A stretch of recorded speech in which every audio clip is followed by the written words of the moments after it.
What is happening, everyone? It is a beautiful day. My name is Justin Woodward. I am the co-founder of The Mix and Black Voice in Gaming. Welcome to the 5th annual Black Voice in Gaming Guerrilla Collective Showcase, where we interview talented black game developers who will share the trailers and gameplay footage of their creations. My friend Derek Fields, developer, artist, founder of Waking Oni Studios and BVIG Foundation advisor, will be hosting with me and hop on the sticks to play one of the games. To tell you a little bit about the BVIG and how it started, this showcase and organization was created in June of 2020 during the protests and demonstrations that united us worldwide. Black Voices in Gaming has gone from a showcase to a nonprofit organization, which helps to accelerate the growth of professional game developers and provide opportunities. You know, the world has changed, but our mission has not. For the past 4 years, I've been the lead advisor on the Humble Black Game Developer Fund, which has funded and supported 40 games by black developers globally. We are excited that through our parent nonprofit, Experience Studios, we will continue the work that we started at Humble and take it to the next level. We are proud to be Humble's featured charity for June, so please head over to the Humble Bundle page to grab a bundle, some games, and more info on the cause. We want to thank our partners for today's showcase, Razer, PlayStation, and Raw Fury. You guys are great. We couldn't do it without you. We can't forget to thank our wonderful broadcasting partners, Twitch, IGN, GameSpot, Steam, for hosting us. Don't forget to check out the Guerrilla Collective Black Voice in Gaming and Dames for Games event page to learn more about Black Voice in Gaming titles, buy the available games, or add them to your wish lists because it helps the devs out a lot. If you're looking for other ways to help, you can donate to Black Voices in Gaming's charity through the QR code on screen that is linked to Streamlabs and Tiltify charity pages. Any amount helps. We truly appreciate it.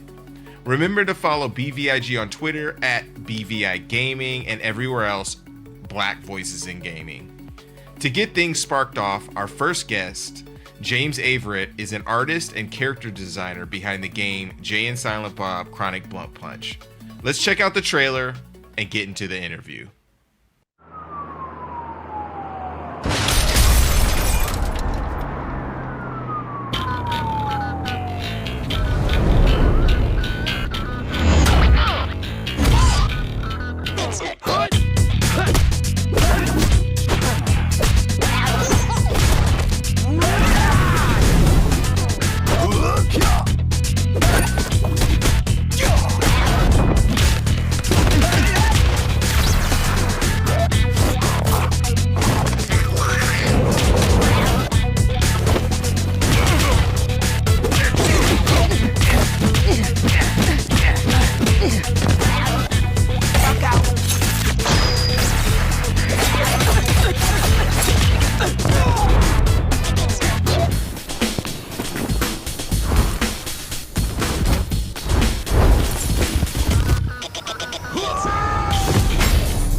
What is happening? That has me cracking up every time, especially when Jay says,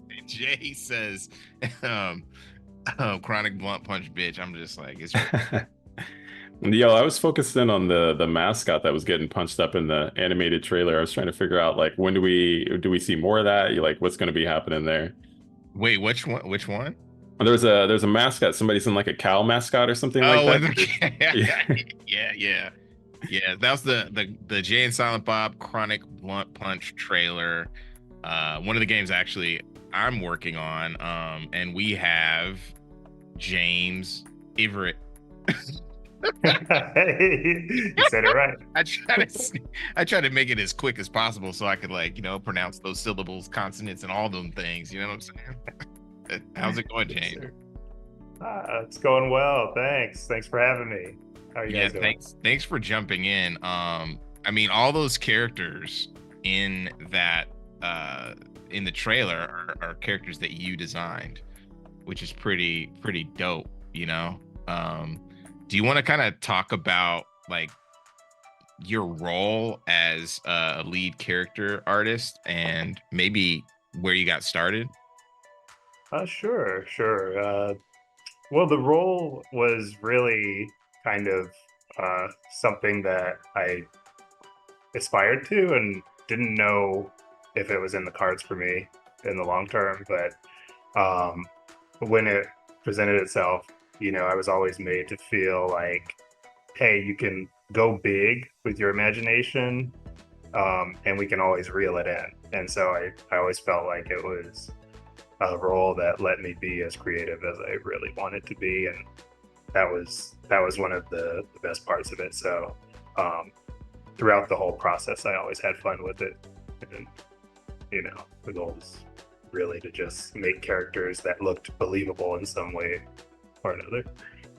Um, and let's see, where did I get started? Oh man, I've been drawing since I was old enough to hold a pencil, and so as a kid, going to church with my parents, they would give me a piece of paper to keep me busy because I was always attention was everywhere else, and so um, I would draw different people around the church and then show my parents and make them laugh, and then they'd be like, "Hide it," because they were trying not to laugh in church, and so fortunately, I had parents that always nurtured that artistic side, and they encouraged it. So um, that went all the way up through art school where you and I met, and I worked part time doing caricatures for SeaWorld, and Yeah, like everybody worked at SeaWorld, but I think the difference is people clean the everyone else cleaned cages and you were drawing caricatures, which was kind of I love yeah. that. I love that. If I could ask just really briefly, could you talk a little bit about maybe some of the stylistic influences? Because you mentioned, drawing, caricatures, if you will, of people at church, and then actually drawing caricatures at SeaWorld. Both of them have kind of a comic influence. What are some of the styles that play an impact on your artwork? Oh man, I've always been inspired by just different people, and I've always kind of found sort of like a beauty in different features, different body sizes and styles and types, and different you know like facial features, and I would always be one of the clowning people people. that yeah. Kind of put it lightly, To put it lightly, yeah. Like, but it was like one of those things where it came naturally because you would observe something about somebody, so they'd be like, "Oh, Right. do you know Bernice?" And I'd be like, "Oh, the one with the small face," and they'd be like, "Oh yeah." I never noticed that, and it's like, I get in trouble but for that all the time. Yeah, yes, that's yeah, hilarious. yeah. And so it's one of those things where it's like it always stuck with me, and those were the things that I noticed, which kind of lent itself to the caricature situation. And of course, growing up, our parents used to play Looney Tunes and like the Disney movies, and those all had really extreme character designs and like major exaggerations. And so that to me, along with that sort of comedic timing of the animation and everything, really made a huge impact on my style and Yeah. everything.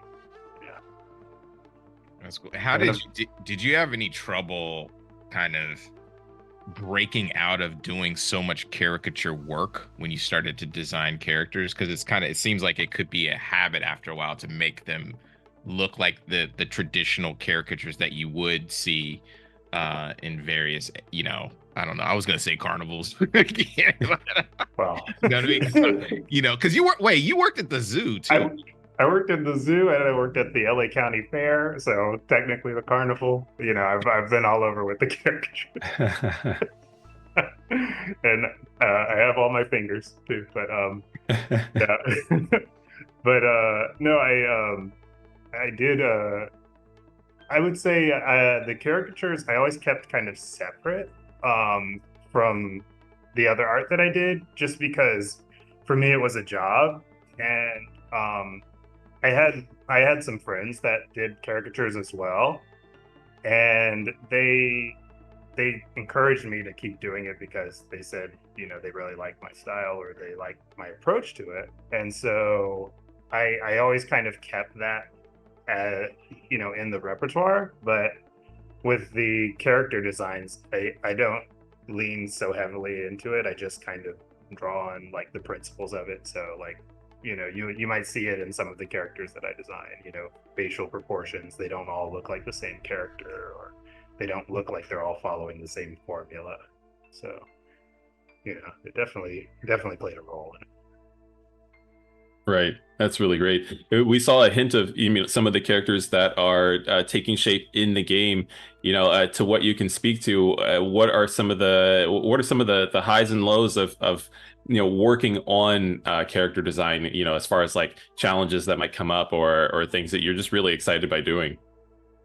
I think the lows. Let's start with the lows and finish with the highs. I think the lows would be.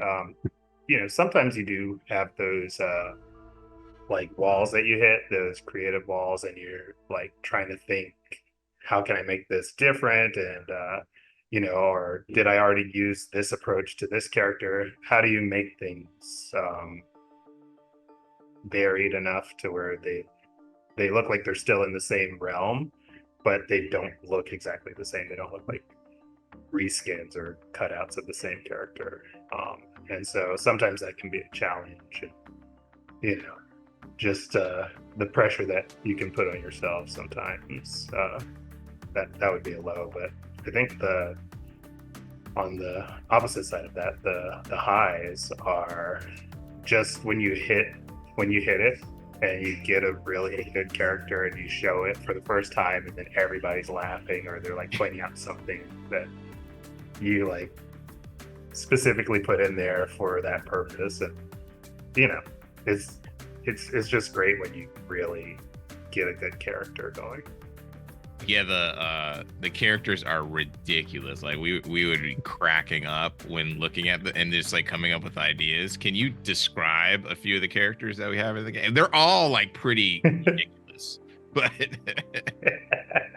yeah. So one of my she's still one of my favorites is Rascal Flaps. And she's like a really large woman on a scooter that tries to run you down. It's like a motorized scooter, and when I was just kind of given the okay to get as ridiculous as possible, and she ended up being 80% woman and 20% scooter, and it worked out really well. And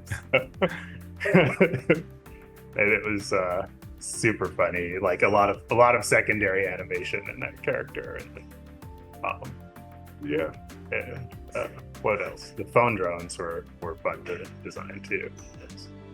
The characters that are all like looking at their phones, and they kind of all fit in that same realm of they have that same like glossed over look on their face, and yeah, those were fun to design. So. Yeah. Now I imagine because in the nature of the game, you have this ability to be able to like stretch the boundary on not only creating caricatures but driving home jokes that might come with that. How, from a design perspective, do you balance things in a way where there's still tasteful might be the right word here, but stretching it to the point where we know it's funny. We're here to have fun with it.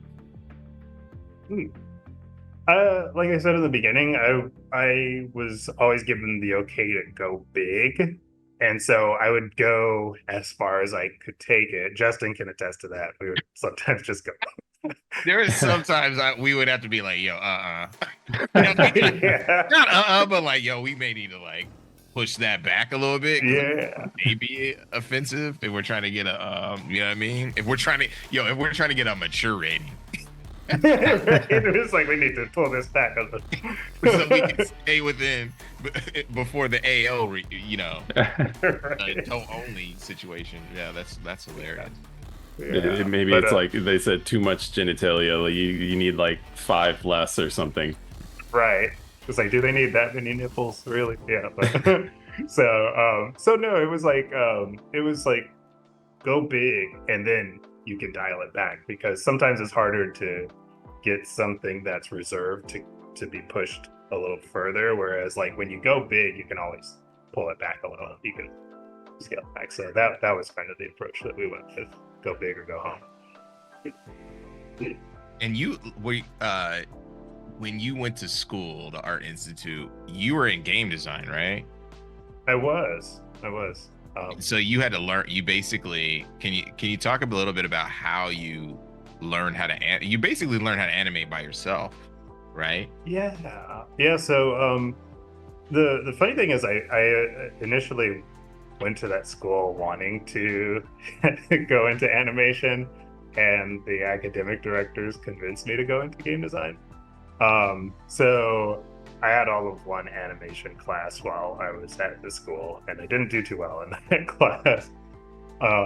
But you know, I always loved animation, and I loved trying to figure out the things that made it work, you know, and the different styles of animation. So I always noticed like the difference between Disney and their like sometimes over animated short cartoons versus the Looney Tunes cartoons that had this snappy limited animation that really lent itself to the comic timing. And then, you know, also growing up watching anime and like, you know, different cartoons on Nickelodeon and everything, you learn what makes the animations feel cohesive to the style that they're in. And so that was my approach, was just gaining an understanding of like the things that made certain animation styles work, and then implementing those things into my work, you know, trying to figure out the frame rates and like how to make things snap pop. So. Yeah. If I could just very quickly kind of squeeze in one more little question, and that's, you know, having taken the skills that you've leveraged for Chronic Blunt Punch, is there anything that you're hoping to do next with, you know, animation or character design? I just want to keep giving. I mean, it's really fulfilling to create a character from a simple concept and then watch it come to life. And so I just want to keep doing it and just pass on whatever knowledge that comes with that. Yeah. Dope. That's the goal. Well, thanks so much, James, for joining us. Tell us where to find more about the game and yourself, and what other stuff that you may be doing. Yeah, keep an eye out for the game on Twitter, Facebook, you know, Instagram, all of those platforms. And I'll be working on a new project that I can't say too much about, but I will make it known once I'm able to talk about it. Love it. Cool. Thanks for joining us, man. Thank you guys for having me. Appreciate it. See you around. James is hilarious. Great interview. It's awesome to see him glow up and find inspiration to grow his art. Keep going, man. If you are enjoying what you see so far, consider supporting our developers through our Streamlabs and Tiltify pages. Donations to Black Voices in Gaming support our mission of helping game studio entrepreneurs succeed. And while you're at it, check out our Steam event page to wishlist the titles on today's show and much more. Once this show is over, please stay tuned for the Dames for Games showcase, which is focused on uplifting our sisters in gaming, and keep it locked for the Stream for a Cause showcase, as they are helping to paint the world a rainbow. Next up, we have a trailer featuring games from the BVIG cohort, and we will then hop into an international one-on-one interview with Andrea Marsili from Marslit Games. Let's go.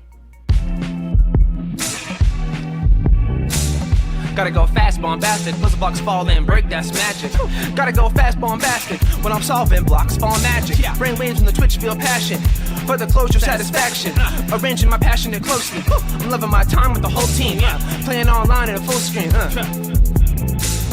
It was always in the back of my mind how I found place in rap.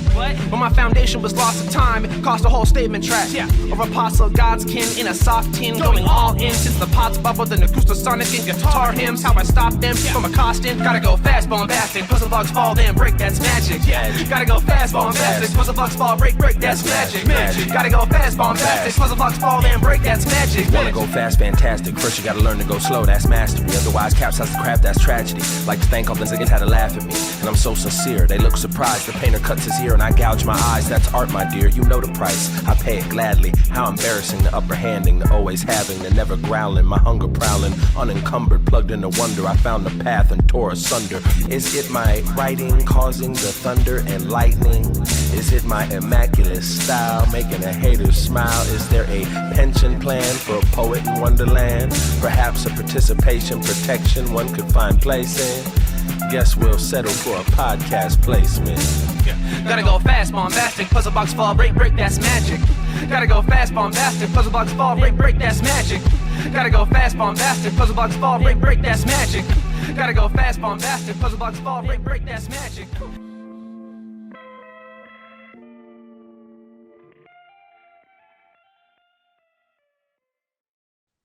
Welcome back, and this is so amazing.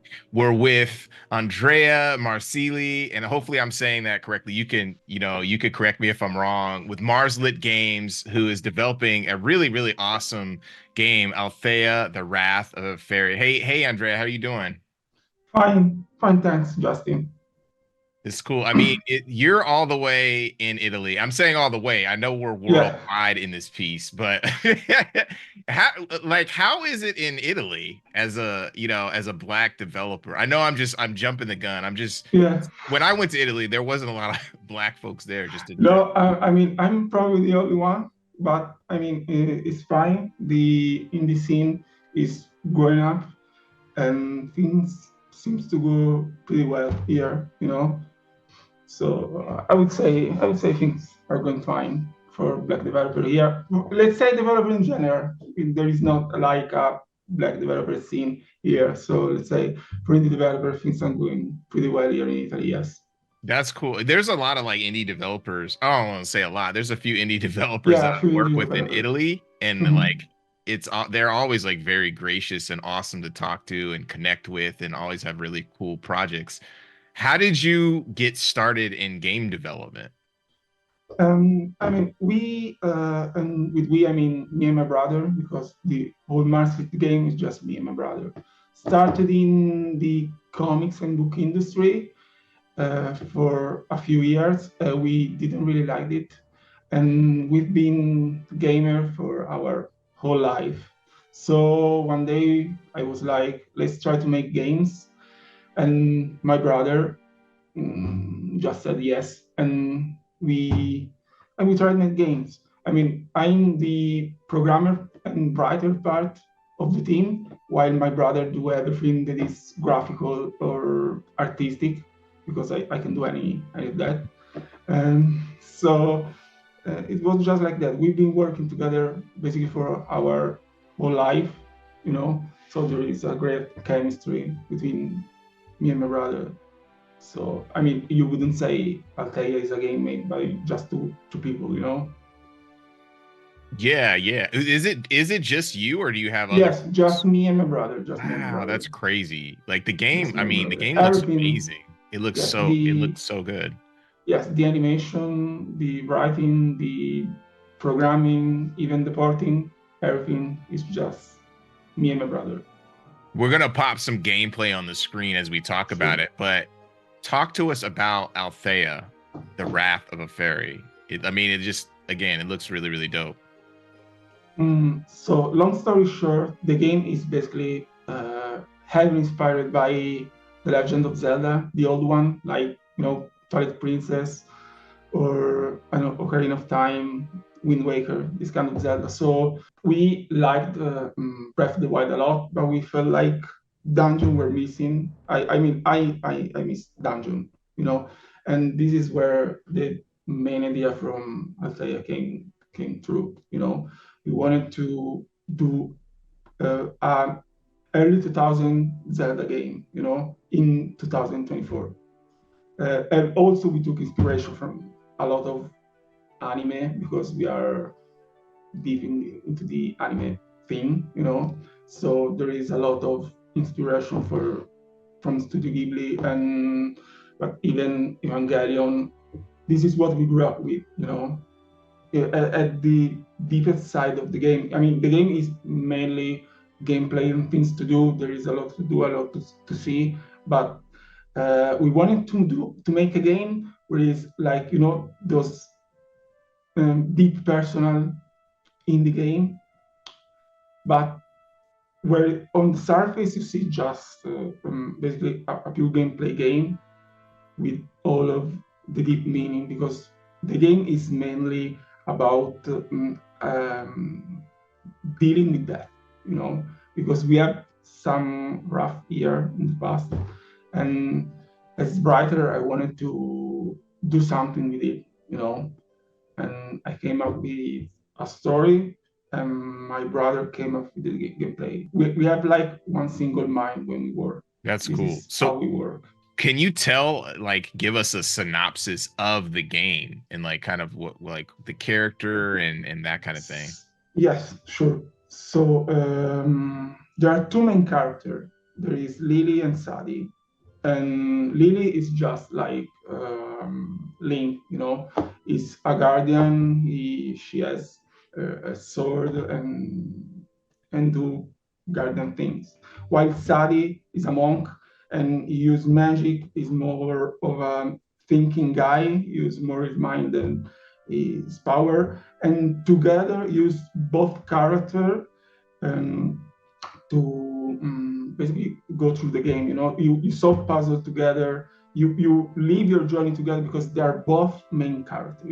Both of them lost someone at the beginning of the game. They have to deal with it, and they have to learn from each other. They have to learn to cooperate. Your power became more powerful, and you became more cooperative while you advance through the game. The more you play, the more the relationship change. The more the relationship change, the more you can do in terms of gameplay. That's cool. So there's like immersive elements to it that as you're doing something, it opens up different pathways. Yes. Yeah. As I said, like in the old Zelda, you get a new power and you get to explore That's new cool. areas, that you couldn't explore before, or you go back to a dungeon, because we have dungeon.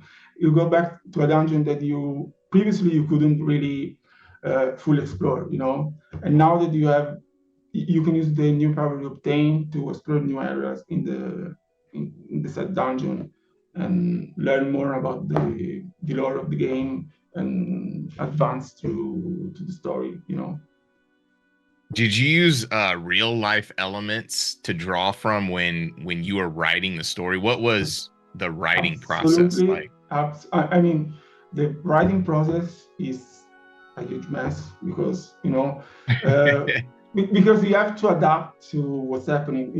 Game development is not a straight line, and whoever is telling the straight line is lying.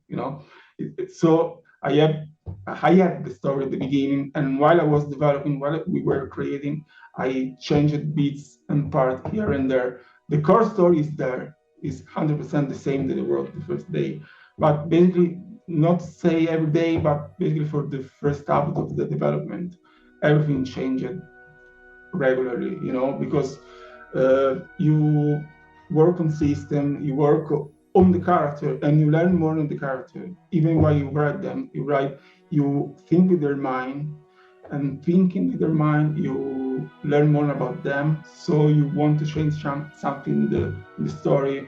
So there is not a real writing process, as there is not a real normal development process. You have we don't make concept, we don't do anything in between the idea and the realization. I come up with an idea, and my brother just visualize it in his mind, and it goes straight on creating it.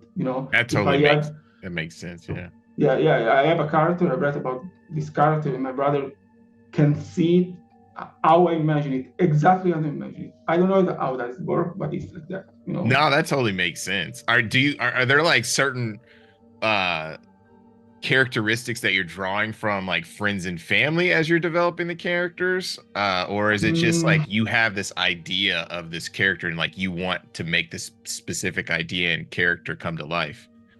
you know, there is a little bit of us in the character, not really families, but mainly me. Again, me and my brother in the character. You know, not people I know, but it's a way. Writing is a way of dealing with what happened to me. You know, mainly to me because I'm the brother. You know, but what happened to me also happened to my family and my brother because we're all together. You know, so both characters are just a mirror of me. Yes, a mirror of me. Let's say that. Both That's characters. yeah, that's cool.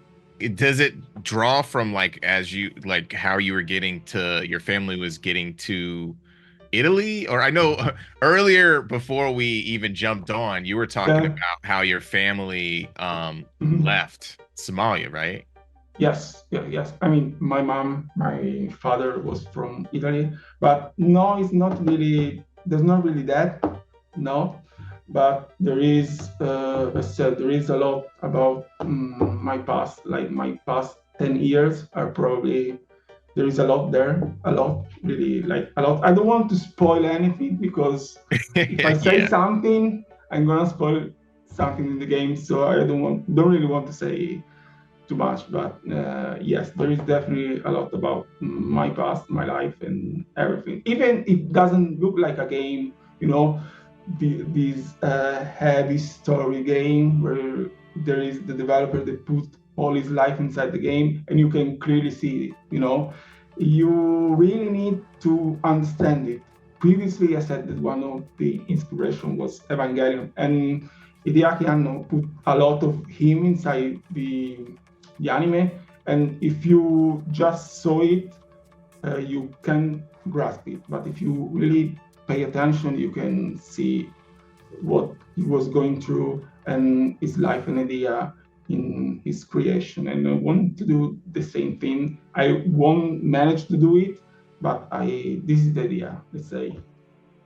That's cool. I think just, people are interested in, indie creators because they're putting so much personality into the game. So it's like it's comforting to see that you're coming from a place of just, pure passion and how Yeah, you're absolutely. putting this together. What has been the journey like as you've been developing the game? Like how long have Mhm. you been making the game? What has been your path to Mhm. almost completion? Uh, like hell on earth, you know, it was tough. It's tough, and we've been through a lot of nice, good moment, a lot more of bad moment.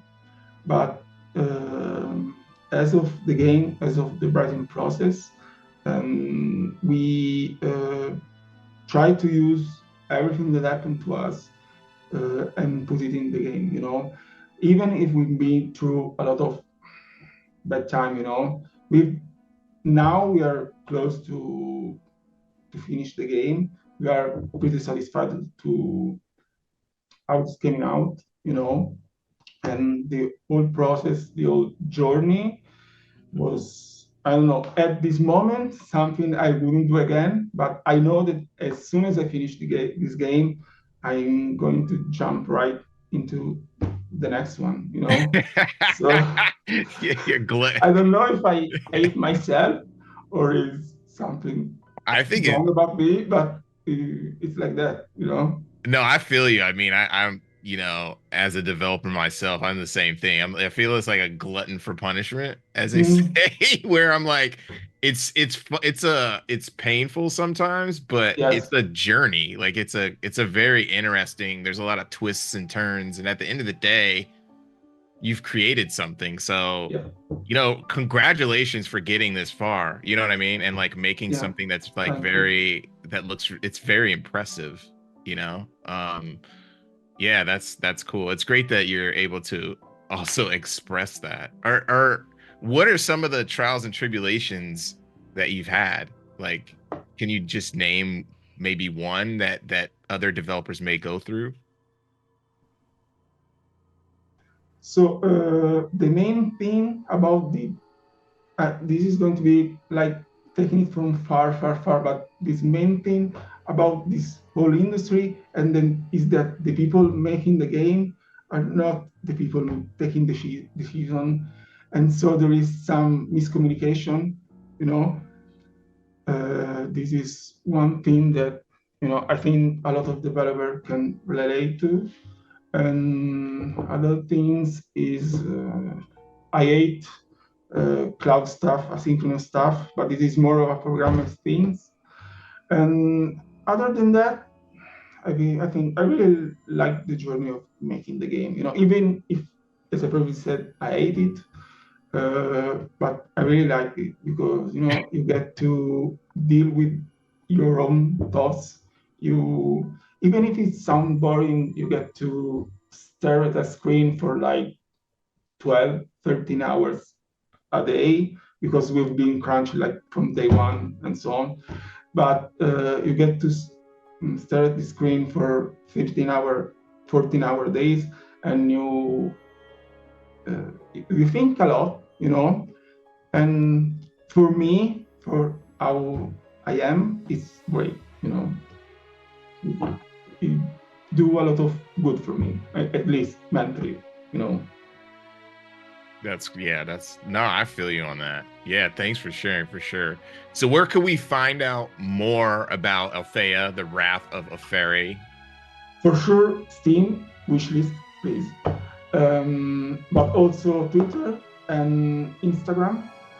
I don't post that often because I basically don't have a life. But when I remember that I have Twitter and like x.com or call it how you want, and Instagram, I post about the game. Yes, these are the main channel where you can find us. Yes, for sure. Oh, okay, cool. I know you don't want me to necessarily ask because I know it's going to be done when it's done. Do you have a a time frame? 2025, 2026? Yes, during my lifetime for sure. Okay. But from the end of this year and beginning of the next one. Okay, great. That's awesome. That's good to hear. At least you have some kind of, you know what I mean, light at the end of the tunnel. Yes. Light at the end of the tunnel. Cool. Right. Well, thank you so much, Andrea. Like, it's awesome to hear your story, and we're gonna show some dope gameplay footage, and folks, definitely wish list the game on Steam right now to support Marslit. Andrea and his family have such a fascinating indie story. I can't wait to play their game, and definitely need to go to Italy for some delicious food and game tasting. No buco de beppo.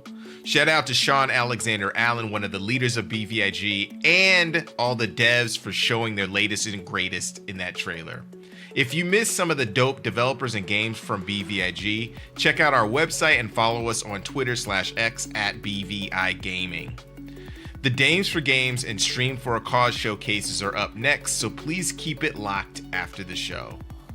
Now let's keep things rolling to our final conversation and game demo with our friend Tomas Gomez, BVIG alumni, industry vet, and the founder of Pancake Games Studios, who are about to release their title, Slime Heroes.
was amazing. The music is so well orchestrated.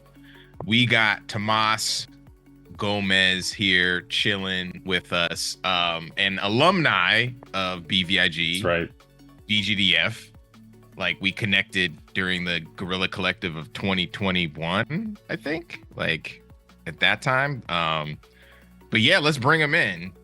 Yeah, really excited to have you here. Slime Heroes looks so sick. It's just progressed so well. It sounds great. Like, the action looks great. The transformations are so slick. It's so cool to see the progression. Yeah, it's been an amazing experience. Like, this was the first. I started the studio, and this is the first game I've been making it by myself, and I've gotten to meet great people like y'all and join different groups like Black Voices in Gaming, and it's been a great experience getting to build this game and grow a team. And I appreciate all the good vibes. Yeah, for sure. Always good vibes. So I'm going to be on the controller here. So, multitasking is always a myth for me, getting to talk and play at the same time. But I got to know, like, what's been behind some of the lovely inspirations, the vibes that are being shared with this, because it's whimsical. It's like, it's got everything. Mm-hmm. We wanted to build something that was very welcoming and wholesome, and so basically all of our decisions, both on the art and design, we wanted it to be very inclusive and we wanted to build a world that people wanted to stay in. And so art, we wanted to be very like colorful and vibrant. Nothing, even our most scariest areas, still have some wholesomeness to them, some charm. And then within the design itself, like even though this is like an action game, like we are trying to build stuff to where like you're never, for example, you're never killing an enemy, you're saving them and doing the thing where you like remove the corruption, little creatures pop out and stuff like that. So we just try to add as much wholesome and charm as possible into this game. Yeah, it's definitely felt. Though I don't know if I saved the one creature that I knocked off the cliff a moment ago. They might have a hard time getting back to me. Oh, no, they're fine. I'm putting faith in you. Yeah, it's very cinematic. I mean, it looks like to the stature of a AAA game, really. Thank you. AAA game, which is very impressive. And the music, it sounds like you actually hired a classical orchestra. So, but I'm, you know what I mean? I'm maybe I'm like fronting a little bit, but how did that happen? Like, how did you come up with that? So we were really lucky. I think this was the first hire for the studio. I was by myself. I was like on Twitter trying to post as much as possible, like build that following. And then this person reached out to me. I'd done this post showing off one of our biomes, the cave biome, and they reached out to me and basically took the tweet that I'd done of a video of the cave area and did music to it.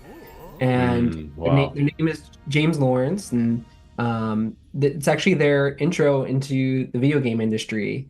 So this is the first game they've worked on, but they did fantastic in that little clip. And I reached back out to them like, this is great. Do you want to do the actual music for the game? And so, and we've been working ever since. And they were the first people. They were the second person to come onto the project and help out on Slime Heroes. It's amazing to hear how your title has really created an influence and impact on somebody to want to provide some music at that capacity and fundamentally support the tone and vision for the game. What else is ahead in that vision for players? What are they intending to experience, and where does this world take them to?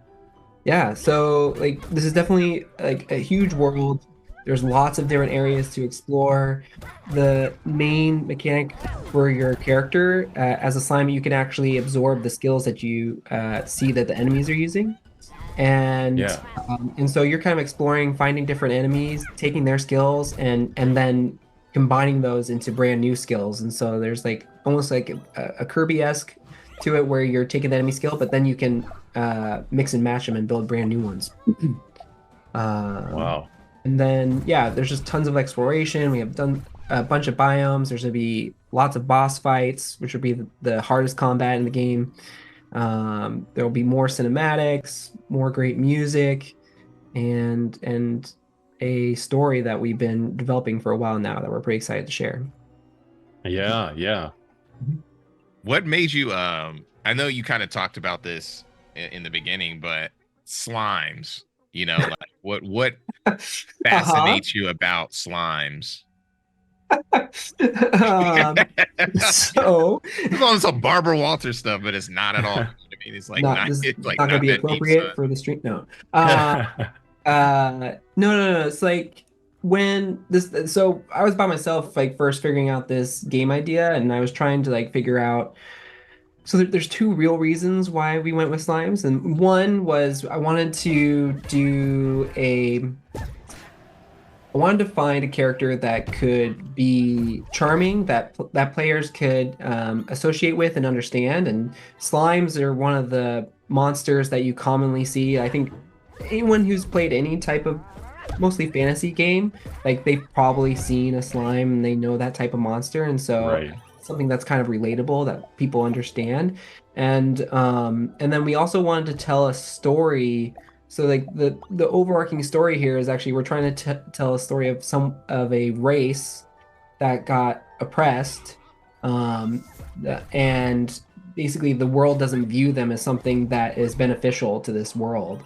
And so you'll see a lot of interactions with different NPCs and how they view slimes in this world. And Okay. basically your perseverance and wanting to help this world kind of alleviate or helps that viewpoint on you and show that you're actually this thing that seemed useless to the world actually can be a hero.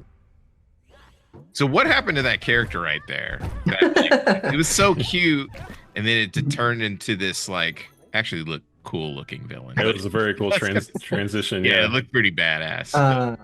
So yeah, so like I said, like all the creatures, so every monster that you're fighting, you're actually trying to remove that corruption and save them. So Yeah. right now you're in the cave biome, so all the creatures that you're saving here are this race called the Wiggles.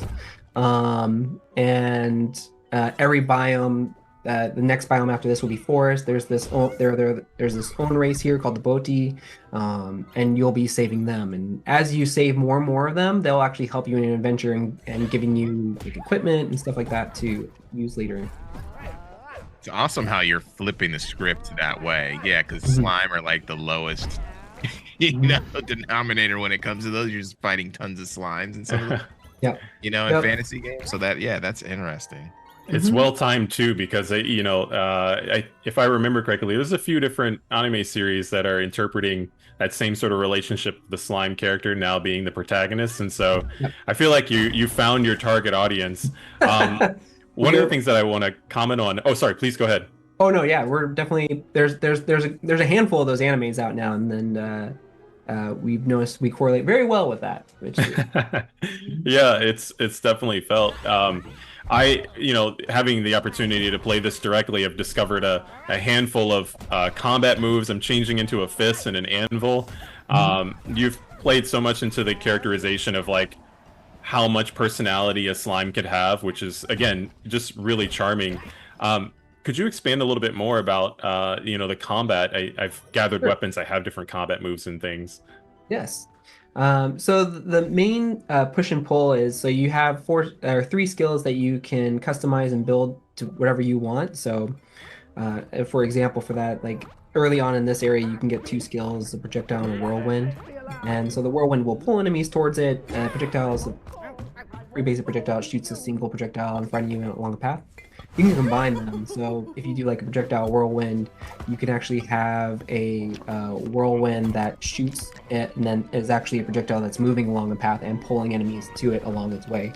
And then if you do it the other way, you can have a projectile that's now spinning around you. And so that's like a core system to the combat. And then every time you use a skill, you're actually using part of that blue bar. And so you'll use skills, that'll empty out, and the only way to refill that is to get melee hits in. And so there'll be a bunch of different melee weapons you can get, hopefully, and then ideally every person can find a melee weapon that matches their playstyle. And you'll be using melee weapons to fill back up that bar. So there's a nice push and pull of like using your magic skills, then getting in there, doing a couple melee hits, doing magic, and going back and forth. And then there'll be some ultimate skills you can get later on in the game after defeating bosses that you'll be able to use. these very big, impressive skills.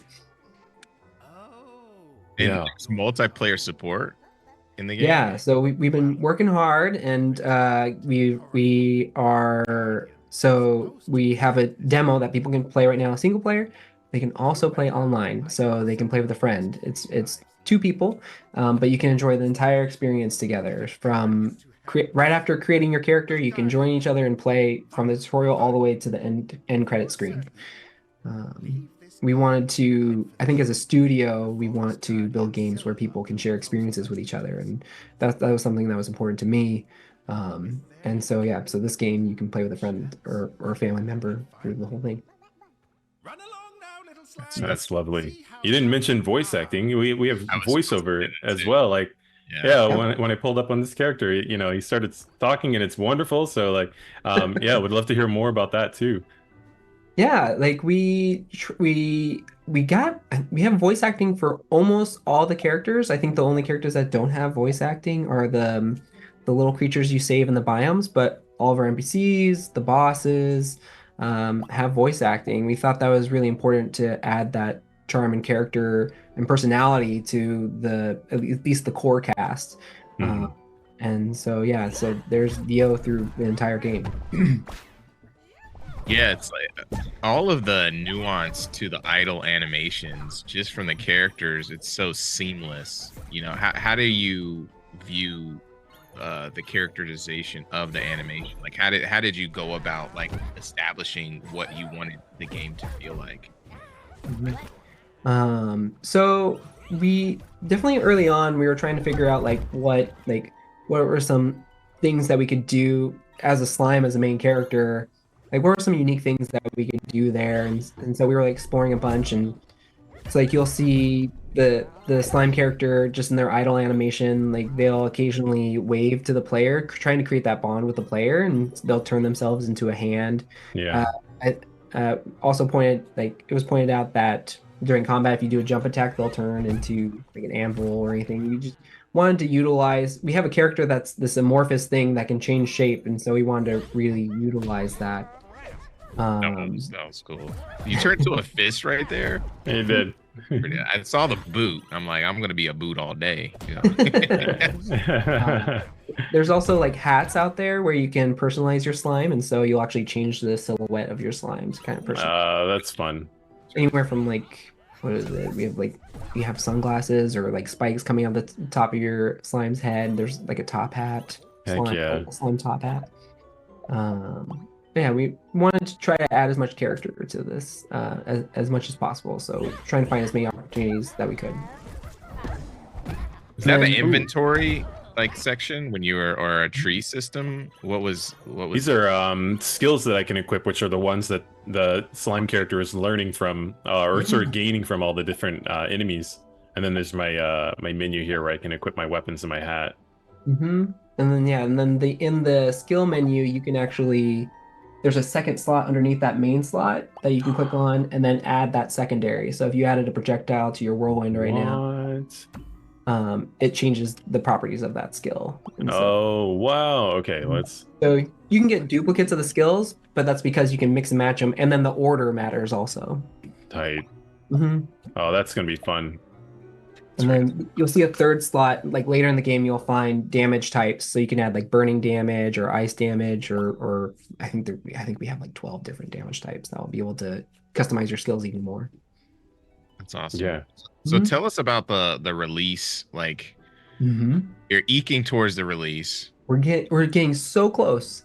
So we I mentioned it earlier. This is our first public demo on Steam.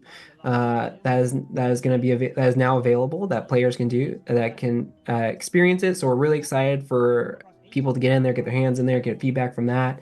And then we're working on getting this game out this year. We don't have a specific date set, but we're getting close, and so it's great to just get this public demo out and see what the player base is like, and hopefully they can join our Discord and we can interact with them. And we're really open with like getting feedback and responding to players, so we're really excited for this demo to be out.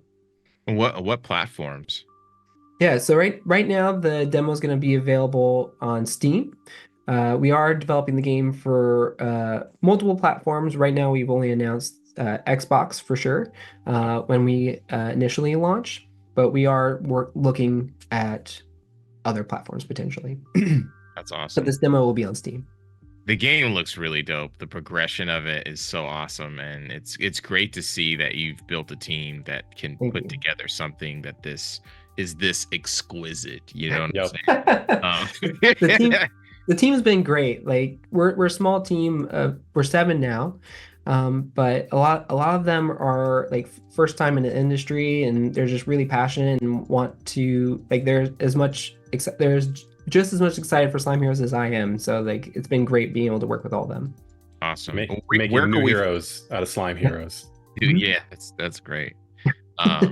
So where can we find out more about the game? Pancake Game Studios, which I love the Yeah. name. I would have named it Flapjacks, you know what I'm saying? Just to add levity to it, but I'm just I'm getting hungry. So you can definitely check us out. Like probably our most like active social media is Twitter, and the handle is at @slime_heroes. And that's where we're probably most active, but we're hitting that TikTok, we're on Instagram. But yeah, Twitter is probably the most active. And then obviously if you get on there, you should be able to, or on Steam, you can find our Discord.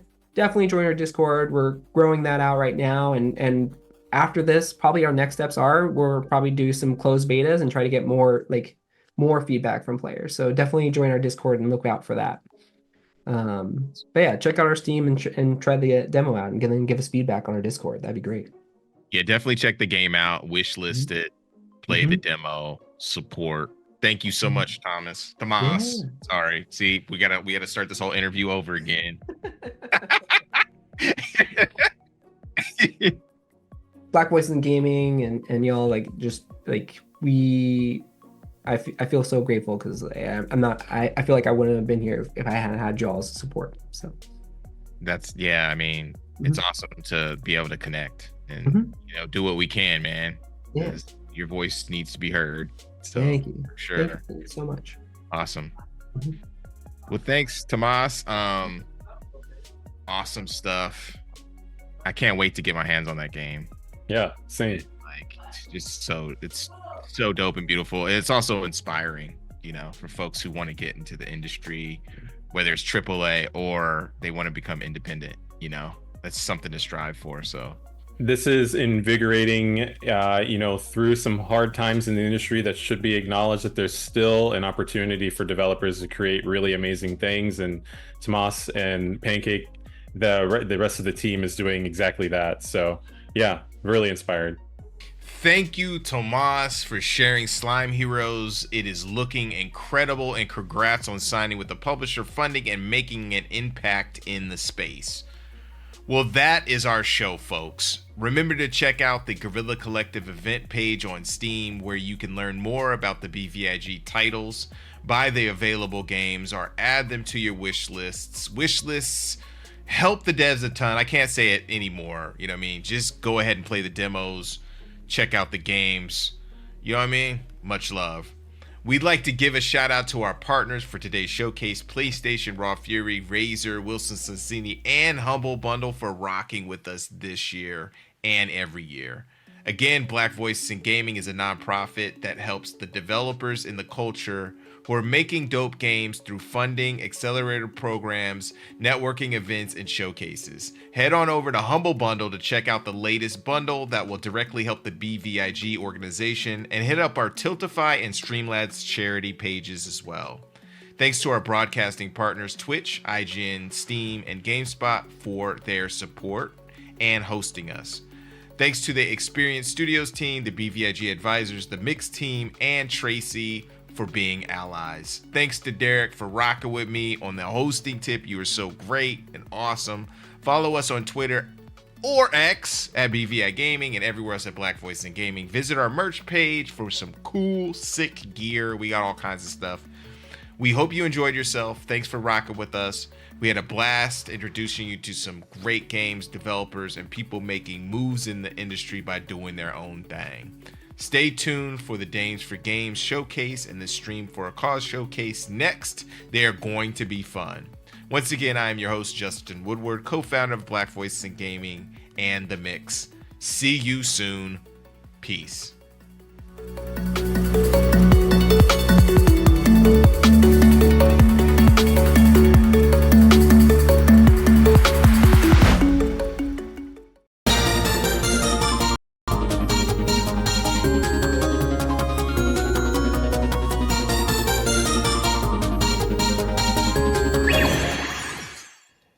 Hey guys, welcome back to Dames for Games. This is our summer showcase and we are so excited to be here. If you hadn't noticed, I'm not alone this time.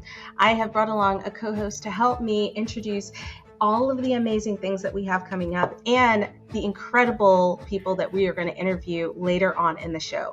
But I'm going to let her introduce herself because she's amazing. She's incredible. And when we first met, I loved her energy. So tell the good people about yourself. So hello everyone. I am Diana. I am based currently in Austin, Texas, but I'm originally from the Bronx, so excuse me. I have been in the industry for a very a long while now, and I specialize in partnership management. Over the last decade, I've collaborated with some iconic IPs, and I'm just honored to be a part of this and to bring these sort of like fantastic things. When I'm not chasing people down for their JIRAs, I am also either debating, movies and TV. You can catch me strategizing, and running some D&D games. I am super excited to be here, and I am so honored. And thank you so much for having me here.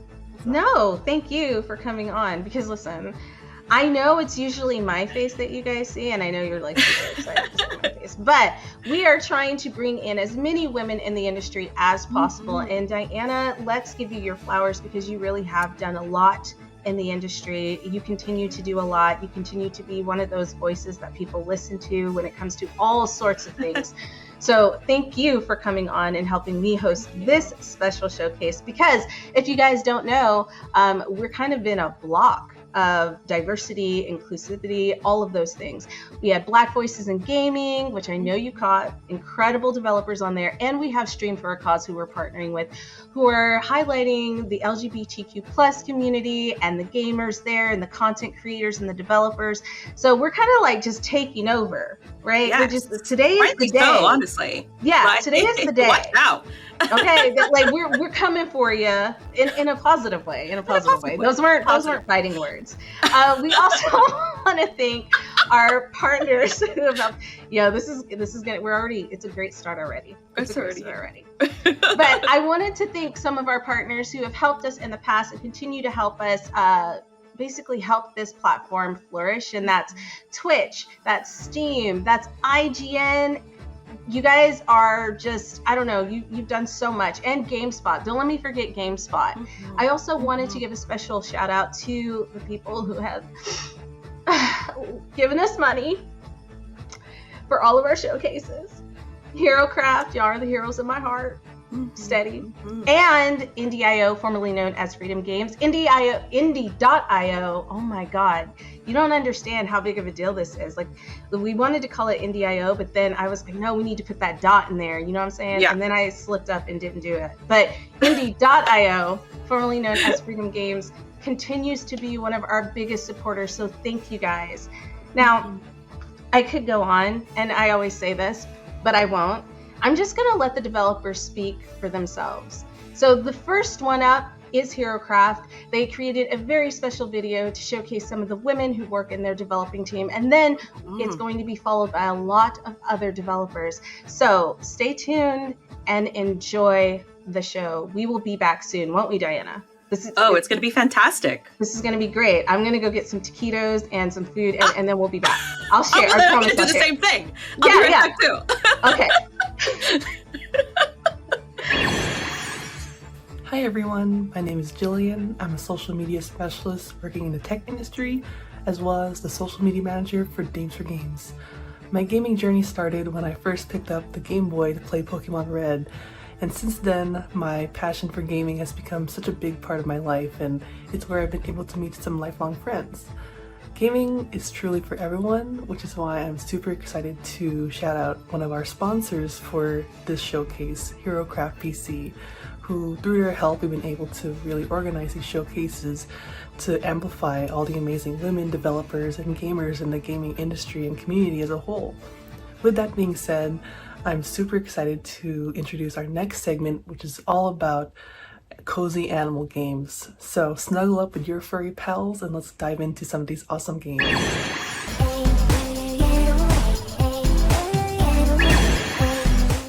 Hey Games for Gays, this is HeroCraft PC and my name is... Not important.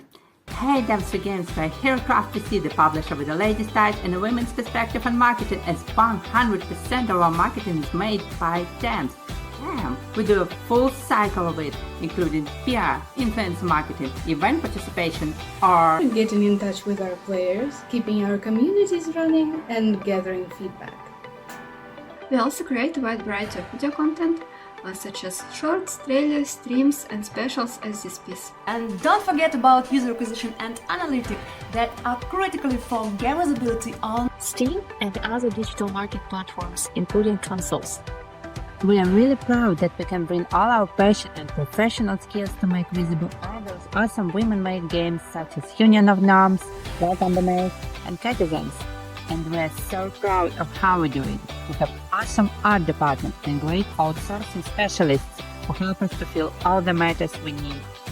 And we are eager to find new cool games by enthusiastic ladies to make themselves heard. So let's publish a game together!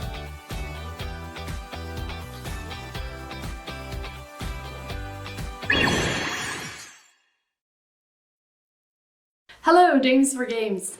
I'm Simone, co-founder and creative director at Do and I Games. Our newest game, Mitzi No, originated from a conversation that I had with my partner Joseph. And it all started with, wouldn't it be funny if... Mitzi No is a 2D puzzle game in which your lovely cat pushes all of your beautiful items off a table and you have to puzzle them back together.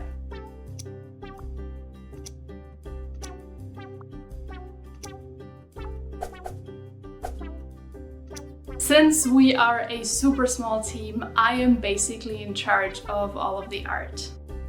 This includes designing all of the items, making animations, designing the UI, and even beautifying effects. With Mitzi No, we want to create a fun, cozy and low-stakes puzzle experience. It's mainly a game for just de-stressing and winding down. Most of the puzzles can be solved by paying attention to the colors, patterns and gradients, just like you would in a traditional jigsaw puzzle. However, for those who want a more challenging experience, we've also started creating monochrome puzzles, where you have to focus more on the shape of the puzzle pieces and how the silhouettes fit together. So if any of that sounds appealing to you, please wishlist the game on Steam and support us when it comes out. Thank you! Hi there, my name is Ali and I'm one of the co-founders of Little Arrow Games and producer of Manita's Kitchen.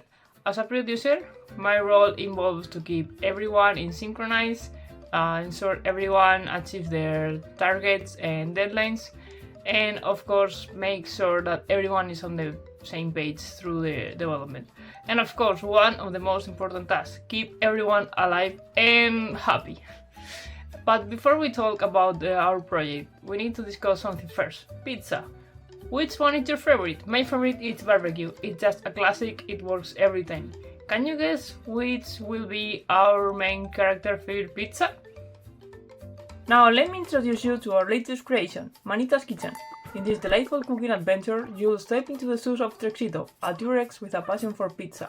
But there is a twist. Those tiny arms aren't exactly ideal for kneading pizza dough. That's where you come in. Assemble a team of dinosaurs with unique skills to form the ultimate kitchen brigade, all while navigating the challenges of running a restaurant under the eye of a rather grumpy and really tiny boss. But beware, the pressure of managing a restaurant can be overwhelming, especially for Trexito. Keep a close eye on their stress levels or they might just pass out. We have poured our hearts and souls into this wild and wacky project, and we hope you'll have as much fun playing and helping Trexito as we did bringing this crazy concept to life. Hi, my name is Celia and I'm the lead 3D artist and community manager at Little Arrow Games, and my favorite pizza is the Bianca. It's a pleasure to be able to work with a team as diverse as ours, and to have been able to reflect that diversity in our dinosaurs. During the almost 2 years of development of Manita's Kitchen, we've encountered many problems and changes. It has been an experience in which we have learned a lot personally and professionally.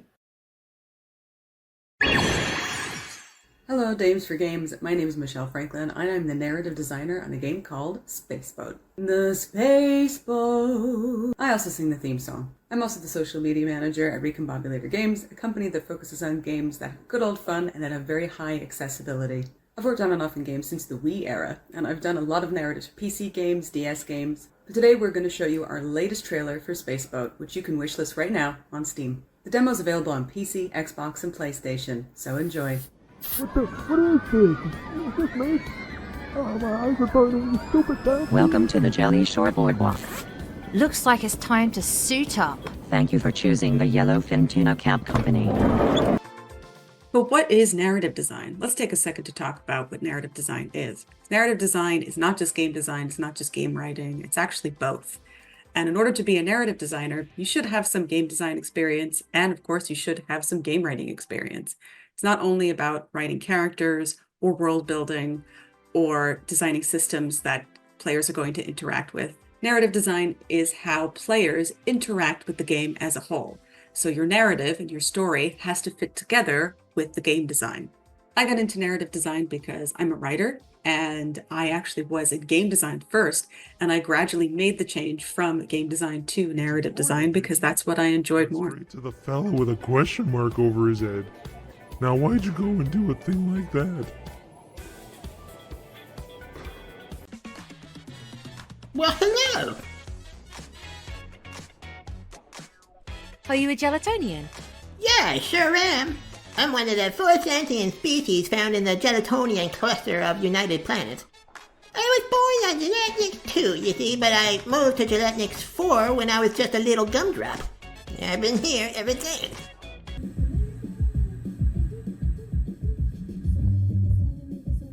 Hey! That's me! How is this possible?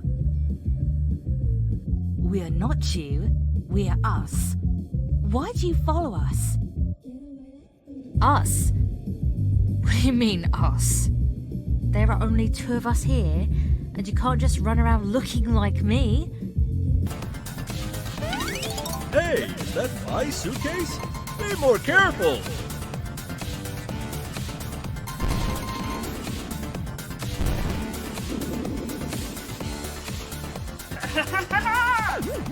Looks like someone wants a pizza to go. Isn't this a bit overkill for rats?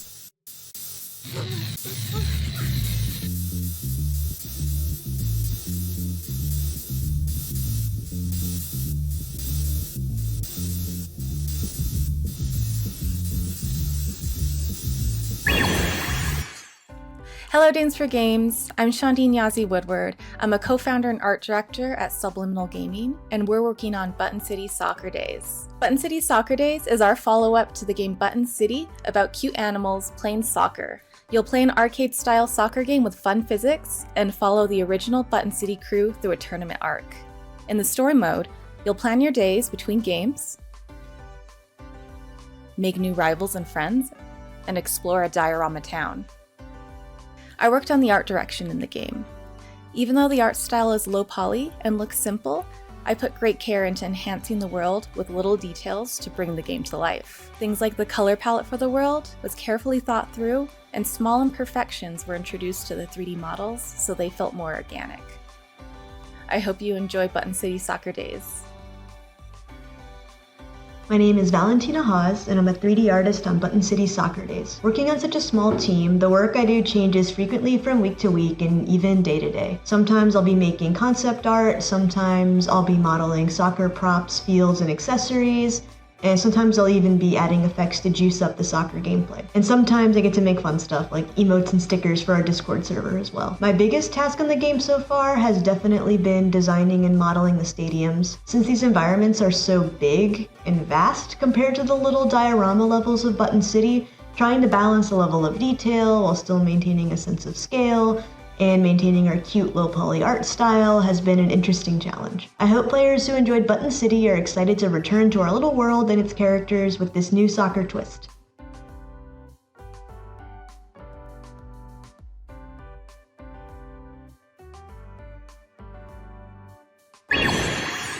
And we're back. I did not share my taquitos. I'm sorry, but they were quite delicious. If you were watching the waiting showcase, for them to be delivered. I'm so sorry. I'm so sorry. They were really, really good though. They're really good. Jealous. But I'm really excited because next up we have can see Karlak. it. I can see that you're like really, really hyped right now. No. We have You're Karlak, like the one and only. We have Karlak coming up. I'm sorry. Don't you mean Sam Behar? No, I mean Karlak. We have Karlak coming on next from Baldur's Gate 3. Like my crush. The actor Sam Behar. Like, okay. I mean, like, I mean, like they're interchangeable at this point, aren't they? They're interchangeable at this point. I mean, she's done a lot of. They've done a lot of things, right?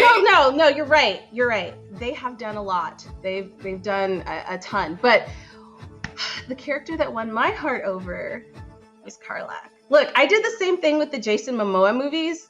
You know, the ones that he's in where he's like in the water. It's just like, where he's in water and he's like fighting like other fish and stuff.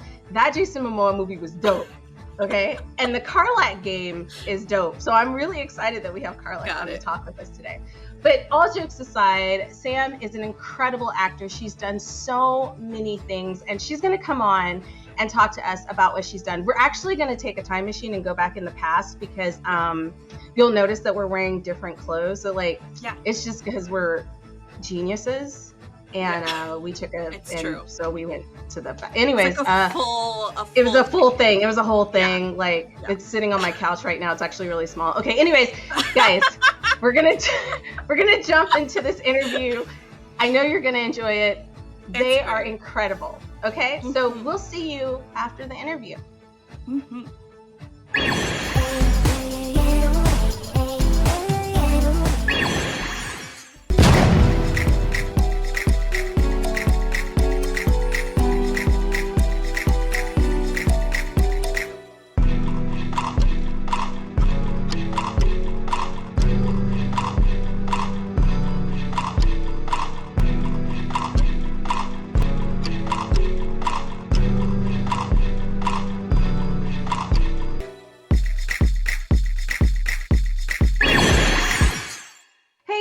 Welcome back.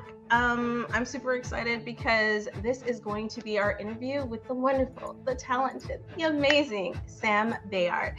Thank you so much, Sam, for coming on and spending some time with us. Like, this is a dream come true, guys. Listen, I'm just going to tell you a little bit of the story, and I promise I'm not going to take up a ton of your time. So what had happened was we were at the DICE Awards, and she came up and she was talking. I think you were with someone. I can't remember who exactly you were with, but you were talking and they were like, yeah, like this is the voice actor behind Karlak. And I like lost my shit, completely lost it. And like, and a friendship happened. I will second that. I did witness this. I was a second witness and I immediately was like, oh, jeez. I can only apologize. Sorry. Karlak is one of my favorite characters. Listen, as soon as I saw her in, this is just a random story, and I know I said I wasn't going to talk very much. I immediately thought, I was like, this voice actor is Black, because I feel like this is sister. Like, I feel this deep in my soul. And then when I saw you, I was still like, nah, I still feel it. She's still like. Well, my mum's Jamaican, so see, it counts. I knew it counts. It totally counts. Super side story, but I'm just saying, I felt like this like connection to you, and I was like, it was just, and it came through your character, and I know a ton of people are super excited to hear about your journey and your story. So I'm gonna pass the microphone over to you and let you like Just tell us about it. Tell us about the whole thing. So we haven't got forever, right? So I've got to get through this quite quickly. It's a long story, but I always like stories. I did a literature degree. During the literature degree, I did a Shakespeare module. I finally understood what that was about, and I wanted to get into that side of storytelling after that. I wanted to be an actor after that, and I'd gone to Saturday classes in dance, singing, and acting, but didn't really understand acting, because I think when you're 8, 9, 10, right, it's just a load of kids yelling at each other. I don't understand.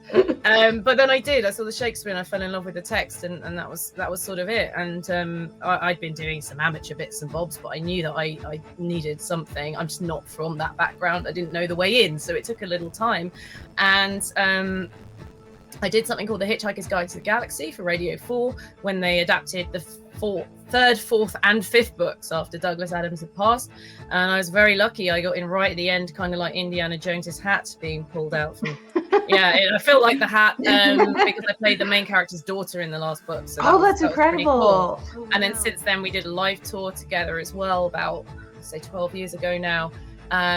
And so that was the story to dine out on, but I still didn't think I was a particularly good actor, and I wanted to be a good all-rounder. And in the UK, most of us train in a sort of Shakespearean theatre training, and the idea is that should allow you to do anything. So the two things I didn't train in were audio and games, and that's what I've done.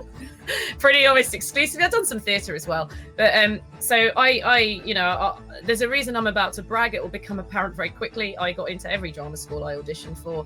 They wanted me everywhere, but when I got out the other end, commercially, not a sausage. No one was interested. What I was told repeatedly in different ways was that I didn't look British. I didn't look like I was from London, which I don't know what to do with, because it's like, have you been to the major world Isn't cities? it like basically like a melting pot though? There are all kinds of cultures there. In that aspect. Yeah. So, but that tells you who's making those decisions. doesn't it? Yeah. And men, they all love this when they're feeling. Well, I think the key what you said was commercial. Like you said, the commercial part. That was. Yeah. And funny enough, I see go. myself in commercials when they're trying to hit lots of regions at the same time. Right? And sci-fi. Sci-fi existed, but when they were trying to be really helpful, they would suggest I pass for something I wasn't. So it was like Spanish, maybe East Asian. I mean, two people couldn't decide, and I thought the ambiguity would be helpful. Maybe I grew up on a lot of American stuff where I thought, yeah, this is great, I can do. Nuh-uh, not in the UK. So I had a really tough problem getting started, but I had that amazing audio credit, and I kind of got back in. I've always been into sci-fi and fantasy anyway, and funnily enough, in sci-fi and fantasy audio, they don't care what you look like. It doesn't matter. And even like gender-wise, because I'm non-binary, if you're playing a woman who is kind of action-based, you're gender non-conforming anyway. So it's been a very safe place for me. I feel that I've been employed on merit, believe it or not. And I've been playing games for a long time. I just didn't really know how they were made. We'll get to this in a bit, I imagine. That's kind of why that crusade is happening. The games appeared. I was playing them. I didn't really know. I didn't really get the idea that I could maybe hop across. And audio and games are so related, but the industries aren't. And gaming, unlike the others, doesn't have gatekeepers. So on the one hand, there's no one keeping you out, but there's also no one remembering you for the next job. So, you're knocking on doors, talking to devs all the time. But yeah, I did just try and take you up to today. I did an indie game called The Excavation of Hobbs Barrow, and that was noticed. That was it. That was a good lead role for me, and people saw it. And someone from Larian, when Twitter was working and it hadn't been taken over yet, I could see things in order that they'd been written in, and there weren't porn bots everywhere. It was very clear. And I just started noticing a couple of people were just, very, very kindly kept tweeting about it. And one of them was from Larian. So I slid into those DMs and said, hey, that's what you gotta do. That's how you do it. There's a significantly large role, because you got to be careful what you wish for. If I'd just gone like, if there's a role, I would have got a tiny role. Yeah. So I said, if there's a, a good significant role, because obviously it's done. You're years into this, obviously you're done. Please let me audition. And that was it really. And there's a whole, if you want to get into the casting, we can do that. But it took 2 years and 3 people to get me that role. Let's put it that way. I've been dancing around on the outside of it for a while. And Hobbs Barrow is kind of what got me in. And then, the rest is history. But, I've been waiting all this time to do it. And why it relates to theatre and everything, of course, is because you're in a mocap suit. It's a full body performance, not this so much, but they were there was cameras, so they were looking at the facial performance, if not tracking it, if that makes sense. And I was working with movement directors who use theatre language, so I was very much at home there. Actually, That's so I think that's incredible. the journey. No, that's in less so than cool. half an hour. No. Like, listen, you summed that up beautifully, and I think that's incredible because I've had a lot of practices. I've told this story many times, right? Yeah, exactly right. I think what is incredible for me is I didn't realize that you guys had to do mocap for that, because when you think like traditionally about like voice acting and you see like people talking in a booth, like you have animators on the other side making sketches and things like that, but it's not the same. So like getting to hear about that, because we had Sissy Jones on and she talks a little bit about her journey and things like that, but like this is another aspect of it. Also, I would not even expect it to be that hard for you to get roles. Like I know we kind of breezed over it, but like come on UK, come on London, come on Hollywood, like it's exhausting. And this is kind of why we're doing this showcase, to just be like, representation matters, diversity matters, and we don't all look the same. And a lot of us would like to see people who look like us in these roles. So, but there are a lot of people who do look like us. We just never see them. Yeah. Because we look around ourselves and we're like, what? I'm seeing you in real life, but apparently you don't exist in my stories. And that raises so many questions about why. Who is making that decision about who gets to tell the stories? Why are they telling the same story over and over again? You know, I feel in video games and prestige TV that's changing quite a lot, especially stateside. UK loves making its period dramas, and apparently I don't exist in a period drama. You know, there's never been a mixed race person until now. Of course not. No. That but that's a whole nother topic, and I promise we will definitely talk about that. Believe it or not, again, the industry side, something else, but creatively, it's quite special. You know, I'm proud to be a part of it. And I love it because you know what? Just a little side note there. I've never seen anybody who looks like Karlek, but I wish I had. And you've definitely brought a lot of life to that role. And like what I said earlier is like, I felt like, oh my God, I could totally connect with this person. Like we understand things culturally. And I think it was just the way that like you were allowed to express yourself. They just let me do what I wanted. So it was more about just make sure you get the story across. You know, they didn't police me in any way. In any way, they were happy with what I did in that audition, and they went go with it. And that was just an instinctive response. So it was a very particularly liberating for that, with the hundreds of hours of material that was shot. Have you seen Athena, by the way? She's a black wrestler, and she's retained her title. Yes. And she is like now, for me, the world's top cosplayer, because you have the physical and like she can fight. She can toss someone across a battlefield. I was so happy. And then she turns out, of course, she's a fan, which totally makes sense if you're a female wrestler. Right. And I saw it on your Twitter actually, and I was just like, whoa. Like she looks the part. Like I was so happy. I did, because you think, you know, oh, this is the end of the ride. You know, we're gonna get off now, and we had the symphony last weekend. Oh no! It's gonna go on. It's gonna go on. Yeah. It's gonna go on, and I think the beauty of the role too is just the sincerity of how you played her and how. That in and of itself is, I think, one of the reasons why people resonated with it so much. It's just like it was just wholeheartedly sincere, and you're just like, oh, I want to be your friend. I just want to be your friend so much. And you can be. Just don't do genocides, and you'll be fine. Don't do that. Don't do that. No, she's fab, and she's got, you know, there's a lot of subtext with her, which I think comes out in a particular scene. That she's actually there's a lot of fear, and that she's hiding. You know, maybe she doesn't want to be a liability to the team. You know, that was always in my head, because that helped me, you know, sit on top. Everything's fine. Let's go smash stuff. Let's not talk about that thing, you know, and all that denial. And I feel that paid off when we got to that scene. But she's trying, because I think this is a second chance for her. You know, the person she was before the Hells was not a great person. She was not a nice person. And that's how she got duped. But she was working for a gangster, and she knew it. She knew that. And now this is the second chance. So this is the redemption arc. She's going to go down on her terms. And I think that's what a great role to be given like that. It's a heroic role, you know. The writing's astounding. The directors were, you know, again, still from film and TV and theatre, and they were coming in with that discipline. And we were so well supported. You know, they were our eyes and ears, because obviously they couldn't always show us. the worlds we were in, and it helped that I played a bit in D&D before, so I had some reference. Otherwise, I think it would have taken twice as long because they sit there and describe it to you, Right. Yeah, and I think the beauty too is that you've played the DMV, so you've had the theater of the mind. You've done that already. And I think you having not necessarily your start, but really the start in audio really also helps a lot, because it's very I don't think people realize that like audio, when you're doing like audio dramas, when it's just audio in general, there's a lot of work that goes behind it. People just think, oh, I'm just gonna be talking, and that's funny voices. Funny voices. And it's actually the opposite, because it's so revealing, isn't it? Because all you've got is the voice. That's why we have to be careful doing accents that you have no experience with, because first of all, people can really hear the holes in the accent more than if they were distracted by the visuals. But also, if you're concentrating on the accent more than the acting, it's going to come across as a bit weird. It feels like the unloved cousin of film and theatre and TV. True. It really is. In the UK, it's seen as the equivalent of a pub job for a famous actor. That they'll do a bit of audio for a bit between big jobs. Really? Oh yeah. It's not respected in any way.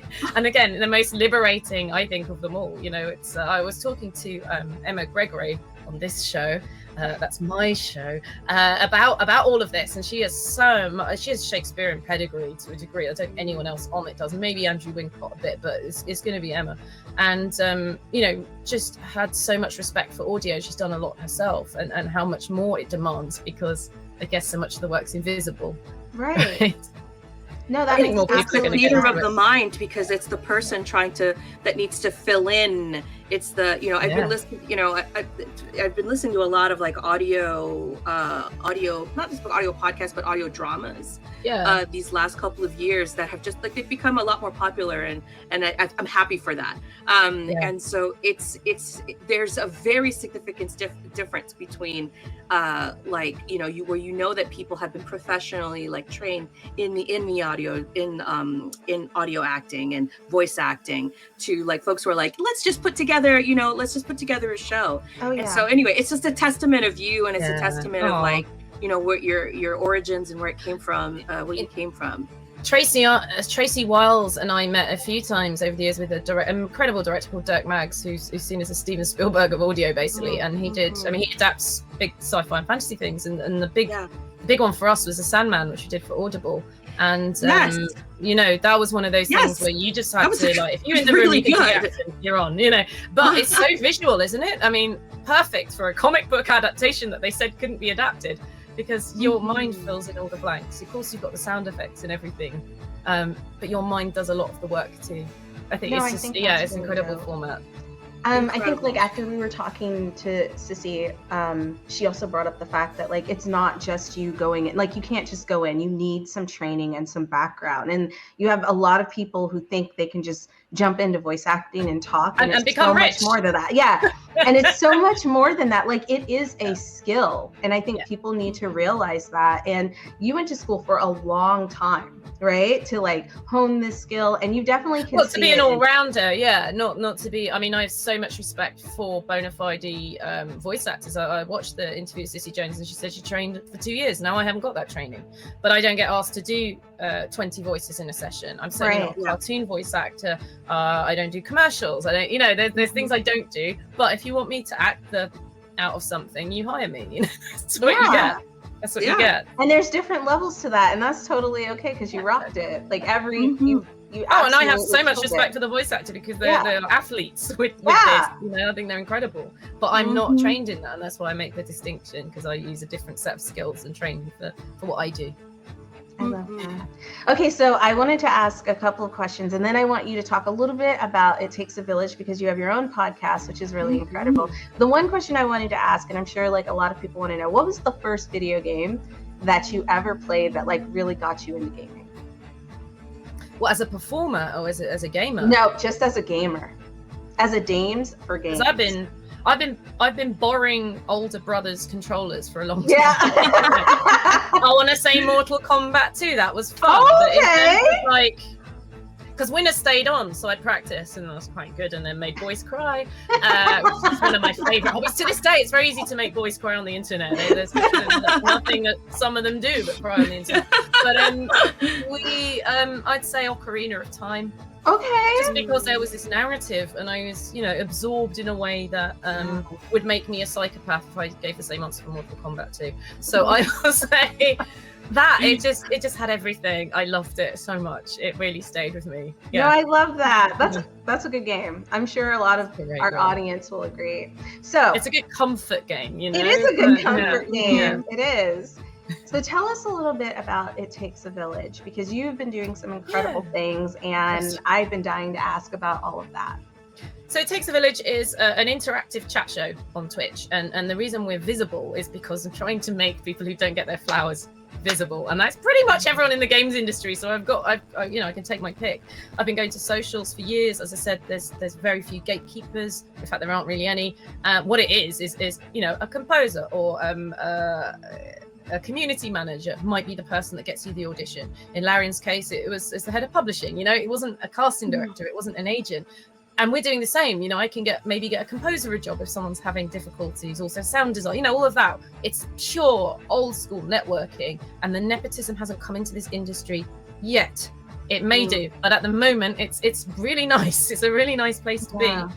Peer to peer. I know, once money gets involved. But among ourselves, we've had some really good friendships, and I've been doing this a few years now. I don't really want to put a number on it because it's been quite some time. There was no day when I made the plunge. I was just going to things, and I felt really safe. So now that I had an audience, because I was streaming Karlak-based Karlak, and I had this audience, I went, do you want to be known for that forever or not? And also CRPGs, not my forte. I didn't think I was so interesting to watch. We did a few of those. We had an audience.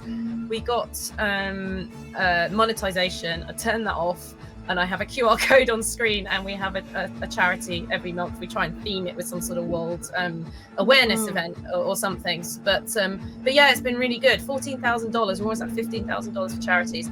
But I try at least twice a month to try and get someone who's been underrated. Sometimes it's their very first interview, which is astounding when someone's got a 20-year career. Yeah. So we talk about them. It's biographical, and then we have audience questions. They're very heavily curated, so everyone feels safe, and it's just lovely. I'm having the best time, and I'm just going, spotlight for you. You get your spotlight, and you get your spotlight, and that kind of Oprah way, But it's such a nice, warm, cozy thing, and it goes and lives on YouTube. Oh my God! Yeah. No, that's incredible. I feel like we're trying to do this similar work, all of us, and just trying to make sure that women are seen, people of color are seen, minorities are seen, people in the LGBTQ plus community are seen, because there's just so much going on, and just not enough people being recognized for the amazing things. There are a lot of unsung heroes in this industry that people think that you have to be the author out there and visit exactly the author, and then just visible and right there. Yeah, there's a lot of people working behind the scenes. There's a lot of people buying coffee, and you're just as important as anybody else, because it takes a whole village, right? It does. All right. Well, that brings us to the end of our interview. Sam, again, thank you so much. If people want to find you. Yes. And I know you're not hard to find. It's not hard to find. So they'll all be under my name, right? Samantha Bayot. So I'm on Twitter, YouTube, and Twitch. And through Twitter you'll find a link tree. It's got my whole life story on it now, so you'll enjoy that. The void of choice to scream into is Twitter. I'm not on Instagram or the others, and I will hang on to Twitter till Elon takes it off my cold dead hands. I think we all feel that way. That is it, and it'll be Twitter forever. There's no other name. I'll be the last Twitter. I'm so sorry. I would look at you sideways if you called it anything. X. Yeah, I feel like anything no else. one's calling it that. Who's calling it X? Nobody's calling it X. Only Elon. Thank you so Only much, in his tower. Thank you so much. You guys have been so incredible. Guys, stick around, because we have so much more coming up, and you're not gonna want to miss this. Bye. Okay, so we're back. Wow. That was incredible. That was. Guys, I just want you to know that on a daily basis, I'm trying to slip into their DMs all the time, just hey Sam. No, you are not. Hi Sam. What are you doing, Sam? Shameless. And classically trained Shakespearean actor. Hello. Come on. Not even that. I didn't know that Sam was half Jamaican. That's fantastic. That was incredible. That's like, you heard it here, guys. Like, those are some things you never even like noticed about people. But her culture and things, like, it's a part of what comes out of her when she's acting, you know? And listen, that is why I'm slipping into her DMs on a daily. Just, you know, just saying hi, you know? Yes. And how are you doing? What'd you have for breakfast today? I'm in constant awe of them, like constant awe. And yeah, that was so much fun. All I could do was just like sit there and just like listen. I could probably have gone for like another hour. The only crime is that our interviews are so short, you know, because there's so many things that you can learn from these individuals who are in the industry and doing incredible things. So let's just give a shout out to Sam again. Thank you so much for taking the time to come on and talk with us. It was incredible. Going back into time just to do that, I'd do it all over again. I would. Definitely. Slip But it, do not into their DMs and tell them let's hang out. I'm gonna do it right. I'm gonna do it right now. Hey. And while I'm doing that, you guys stay tuned because we have so much more happening. Oh my gosh, they just messaged me back. Guys, I'm create a group message in WhatsApp. Yo, we're Can gonna you do that, this. please? I'm gonna do that right now. All right, guys, stay tuned. We have so much more coming up, and we will see you back here in a bit. Hi y'all, my name is Kate Sanchez.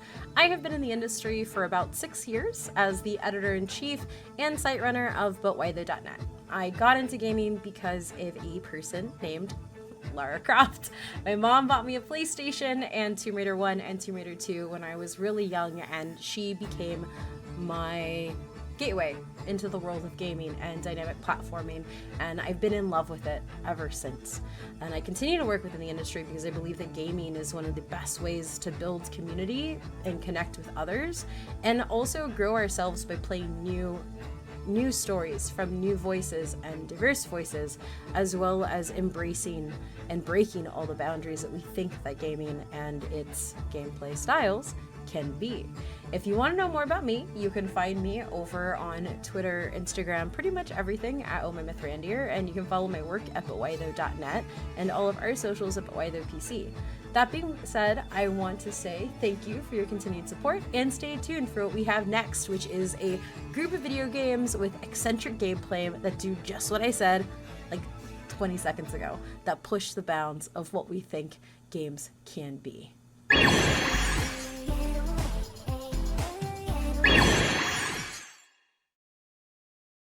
Hey everyone, I'm Whitney, and this is my daughter Nova. Hi. And together with the rest of our family, we are working on a monster taming RPG called Alchemic Beasts. I'm the lead developer, programmer, and audio designer. And I help with organization, project management, and I do pixel art. Tyrell and Adonis also do pixel art and monster designs. Nathan, Joseph, and Victor, they do monster voices. And Lucas, along with the rest of us, we all do story and writing. Alchemic Beasts is a monster taming RPG adventure set in our ever-expanding universe, the Celestial Tier. You play as Zeke, a guy who thinks he can tame the most unruly beasts there are and control them, but his pride takes a hit when he dies trying to tame a particularly dangerous one. Once discovered on a shore near Mizu Village, the main hub of the game, mad scientist Mione brings him back to life. In her lab, he spies all kinds of native creatures unnaturally mutated into weird, crazy versions of themselves. Excitement overcomes him as he thinks of ways to use them in combat, and she offers him one in exchange for bringing back data on its behavior out in the world. Zeke and the beast quickly grow a bond, and with tunnel vision, he aims to use the help of his new friend to capture the very creature that killed him. We'd like to thank Dames for Games for giving us the opportunity to showcase our game Alchemic Beasts. If you'd like to follow the development, join us on Patreon. And don't forget to Alchemic Beasts on Steam.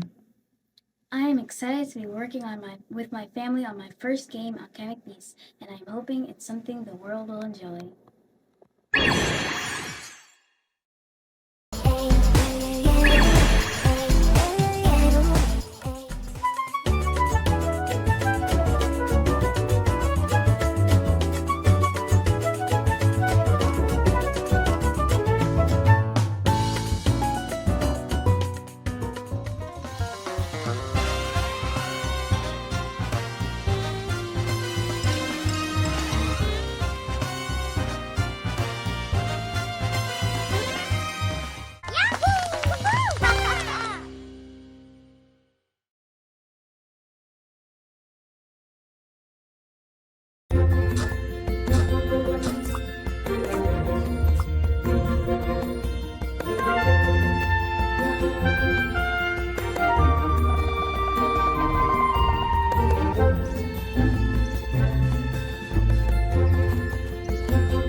Your tavern, The Wayfarer's Inn, is a place where you meet a cast of colourful adventurers.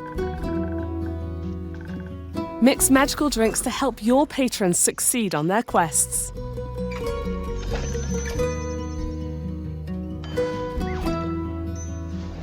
Listen to stories, gather rumours and forge them into new quests.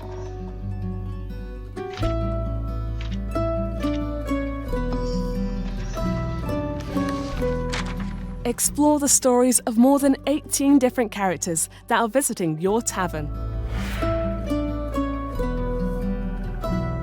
Experience a game about found family and with a lot of nerdy humour. Dive into a new fantasy world with a deep lore and a big mystery to uncover.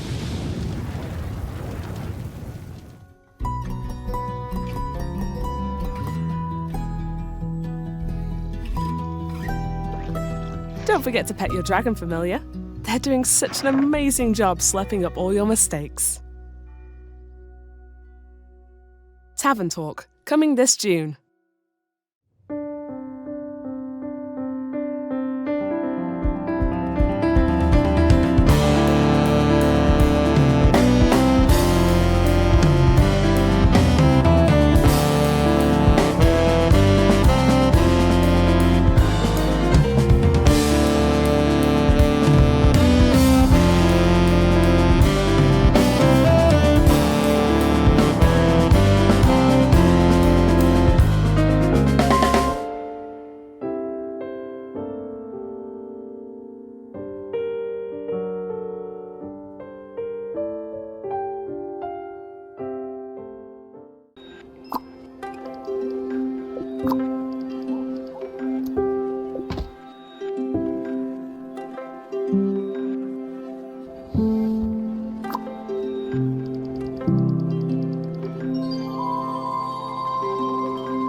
can live your life the way you see fit.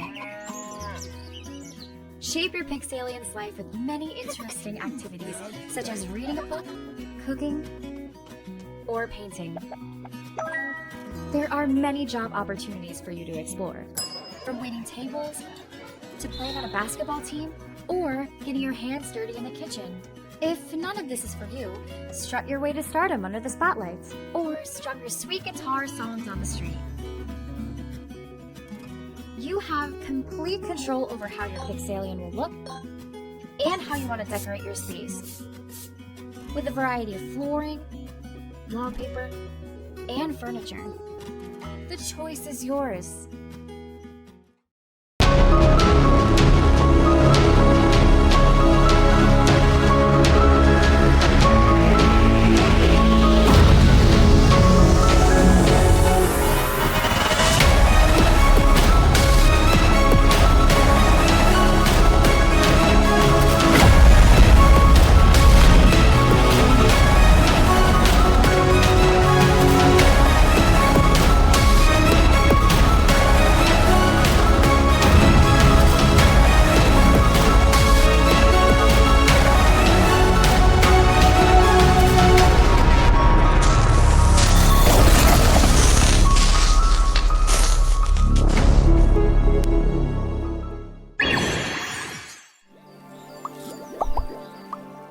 Hi, I'm Fayan, also known as Mellowmix.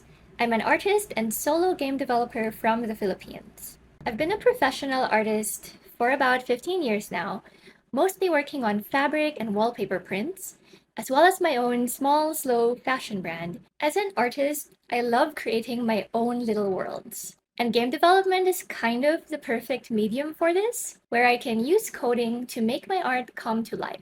So last year, I started learning game development, and so far I've made a few tiny cozy games involving playing with kittens, gardening, and decorating. Right now I'm working on Air Garden. It's a cozy game where you grow plants and pop bubbles to clear away toxic air, slowly revealing the beautiful garden you've made. In Air Garden, some plants produce clean air, which you use to grow more plants. And some plants absorb toxic air. And some plants do both. Some plants have special effects, like boosting other plants. Plants also affect each other in different ways. They get a bonus from having just the right number of plants nearby, but they become unhappy if they get overcrowded. Plants also interact with the environment. Different types of soil affect plants in different ways, like making them grow faster or making them produce bubbles that you can pop to get more clean air. The early demo of Air Garden is up on itch.io, with over 7,000 browser plays so far. I made this game at a time when I needed something to cheer myself up, so I'm really happy to hear from players that it's been such a positive experience for them as well. Players have said things like it's very soothing, satisfying, and that it lowers blood pressure. Not a medical claim, but definitely highly encouraging feedback for me as I continue working on this game. You can find links to my games and socials at mellowminx.com. Thank you for watching, and thanks so much to Damesburg Games for including me in this showcase.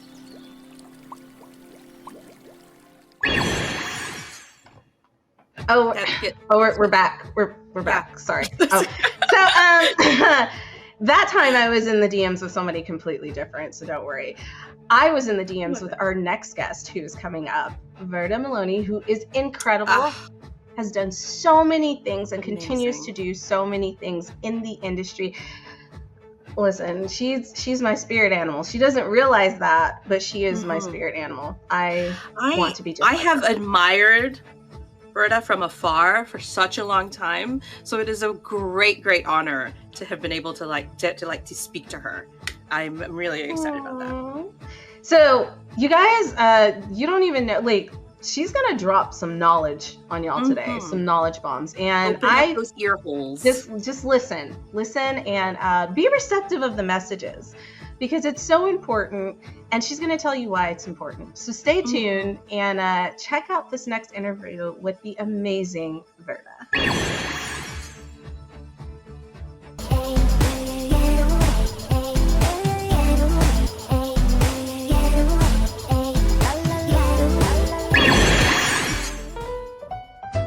feel really grateful that women, and very specifically Black women, can feel seen, heard, and healed in my social spaces. And it just connects us. Hey everybody, welcome back. We are here with our second interview, the beautiful, the illustrious Verda.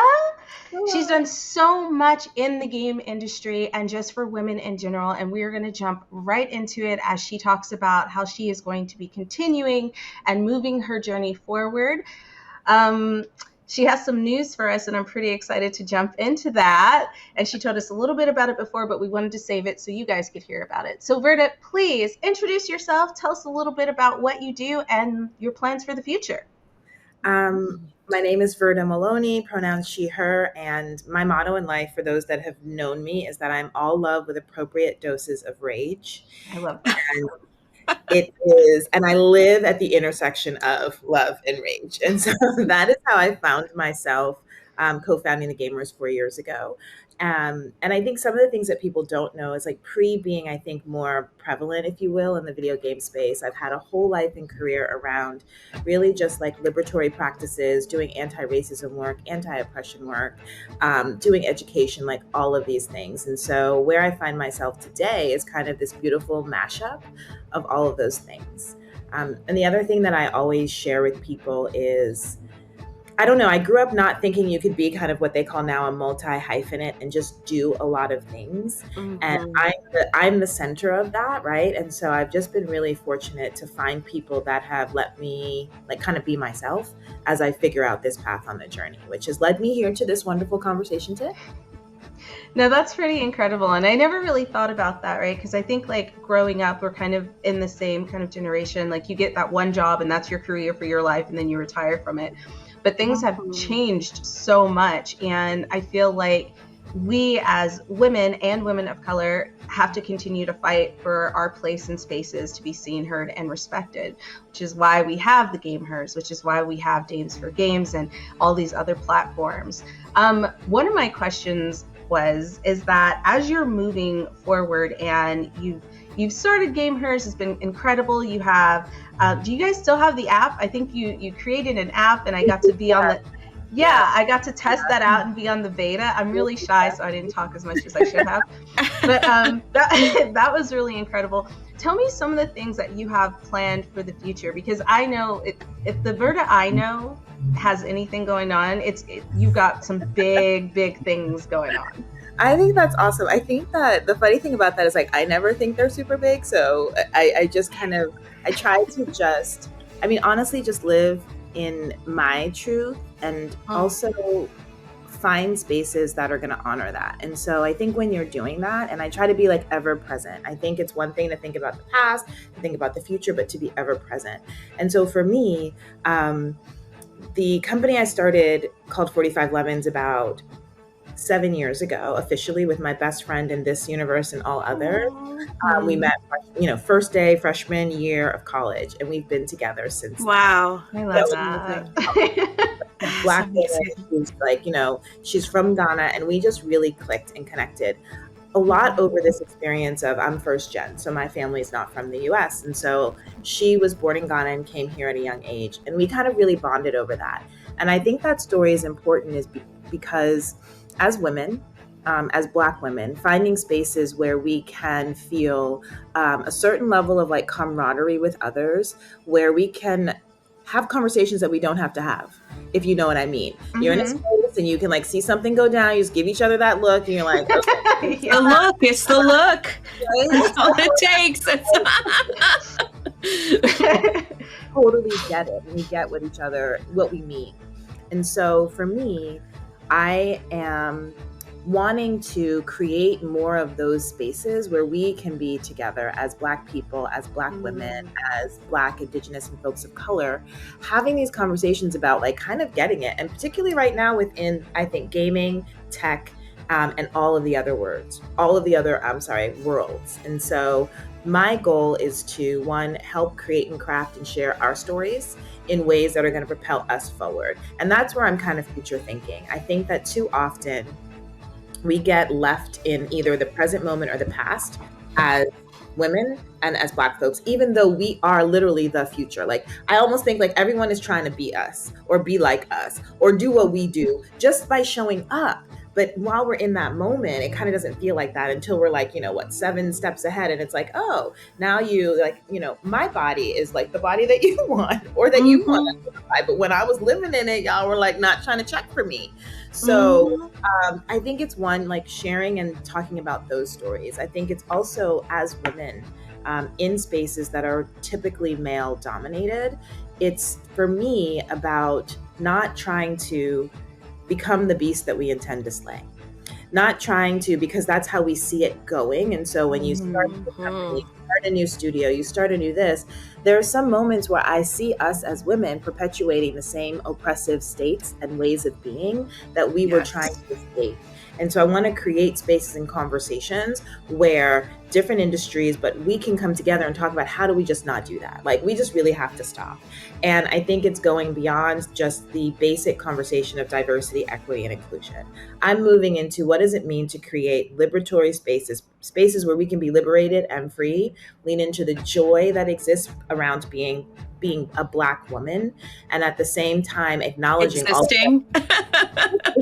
You know, and not feeling like a check mark or anything like that in on a list. And that we're not doing that. And so how do we like lean into that? And so I am going to be starting, and I have a name, but it's not like official yet, so I'm not going to share it yet, but like a subsidiary of my company, 45 Lemons, that's really like literally pro-Black, pro-woman, pro-tech, pro-gaming, like all of these things where we can come together. And what I'd love to see is how we have conversations across industries. I have worked in so many, right? So I was a school principal, I was in education, I was a teacher, I've coached leaders and other people that were doing startups. I've done my own startups, I've worked in nonprofit, I've worked in for-profit. And at the core of all of that was I was really mad about some of the stuff that was happening. And when I say that rage and I say it's appropriate, we should be angry. We should be angry that we don't see ourselves represented and that other people should be angry about it too. We should not have to carry the torch of the anger about it, right? But what does it mean for all of us to see that and say it's not okay? And that the other side is love. Like I am like, I'm probably too nice. I just sometimes I'm like working on that, right? But I try not to take it as weakness. And that has been one of the things that I have like genuinely loved about being within the video game space. It's conversations like this. It's the fact that the gamers can exist, so can Dames for Games, so can anything that all of us decide to do in the future. It is abundant. There are abundant opportunities for all of us to kind of exist. And it all feeds into it too. It all feeds into it. And we have to give ourselves that, I don't want to say the permission because I feel like that's like, somebody's giving me it and that's not what I'm saying. But it's like we have to give ourselves that agency to say that like it's all connected. It's okay. It's okay. Like it all works together. It all belongs together. It all belongs together. And so I think that's what's exciting about it. And so yes, I'm going to start my own thing in this space that's really rooted in all the love and all the rage and what do we do about it, but bringing people together around that with all of the experience that I've had. And so I'm really genuinely excited about that. And I think it's really important to honor our journeys because absolutely, they've been the journey has been journeying. Okay. It's been, right? But I think one of the incredible things about this is that you have been so successful, whether you see it or not and don't think it's a big thing, you have been so successful, and having women like you on the platform to talk about your successes is really important. And I love what you're trying to do, like where you create this space where we're allowed to talk about like our success and in our liberation. The reason why these things are so important is because it is the exception. And you hear people say, why do they have a Dames for Games? Or why do they have Black voices in gaming? Because it's the exception and it should be the norm. And we create these spaces so that you guys can realize like it should be the norm. Why do we have Stream for a Cause? Like, why are we focusing on these things? Because there's still politically a big issue. And just within our industry, just within corporate America, we are still hiding people, and that shouldn't be hidden. We're still not giving people their flowers that should be getting their flowers because it takes all of us to make these things work. You have some very prominent people who are doing amazing things, and you've never even heard of them before because we don't talk about them. We don't talk about well, and then them. also they also need to justify. I think a lot of the time for us, we constantly need to justify why we're here. Do you know what I mean? And it's like the rest of our peers who are on the same level don't have to. And we have to work, double, triple, quadruple hard in order to be like, no, I have my degrees, I have my years experience, and so until we get to a point where that is not necessary, these spaces are necessary. Exactly. And when we get to the place where they're not necessary, they're icing, right? It's beautiful to still have it. And I think that there was this thing I heard, and I can't remember where it was, but if you think of college courses and how there's the college curriculum and liberal arts, but all of the electives have to do with you have to take an elective in order for it to be about Black women, right? Or in order for it to be a women's, now they have women's studies, things like that. But because there was a fight for that to even be studied, until we don't have to fight for those types of things to be just included as part of the general everything, that is why the spaces are necessary. And I think the other thing that's really important for people to understand is that we are not doing this so that people that are not Black won't have. We are not doing this so that men won't have. We are doing this because what people have to fully understand is that if you can and do liberate those that systems typically marginalize, everyone will be free. It's not about, right? Everyone will have an opportunity. If within gaming, we don't have to always talk about how women are not represented in the ways that we want to, in the ways that are more, various and diverse than what they are right now. When we get to a place where that's not the case, everyone is going to benefit. And I think it's often, right? Because you get to see this, you get to see how how beautifully diverse all of this is, and how knowing that and being a part of that really helps everyone. So I just feel like those are some of the things that I want to lean into. And I think it's going to take honest conversations like these. It's going to take creating spaces like this, because so often, I think Diana, you were saying this, that you won't know the story unless someone tells you sometimes. Yeah. And you just got to believe it when you hear it. That's the other thing. Don't act like you're not telling the truth, okay? For real.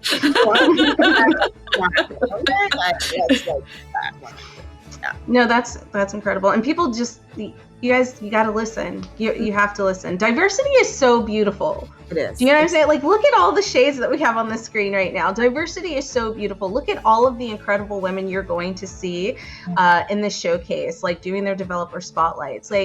They're talented, they're amazing, they're intelligent, they're smart, and they are part of the industry. And it's not just in the gaming industry, guys. It's all over. We're just a very small part, but we're trying to make big changes all over because, like Diana said, it's all interconnected.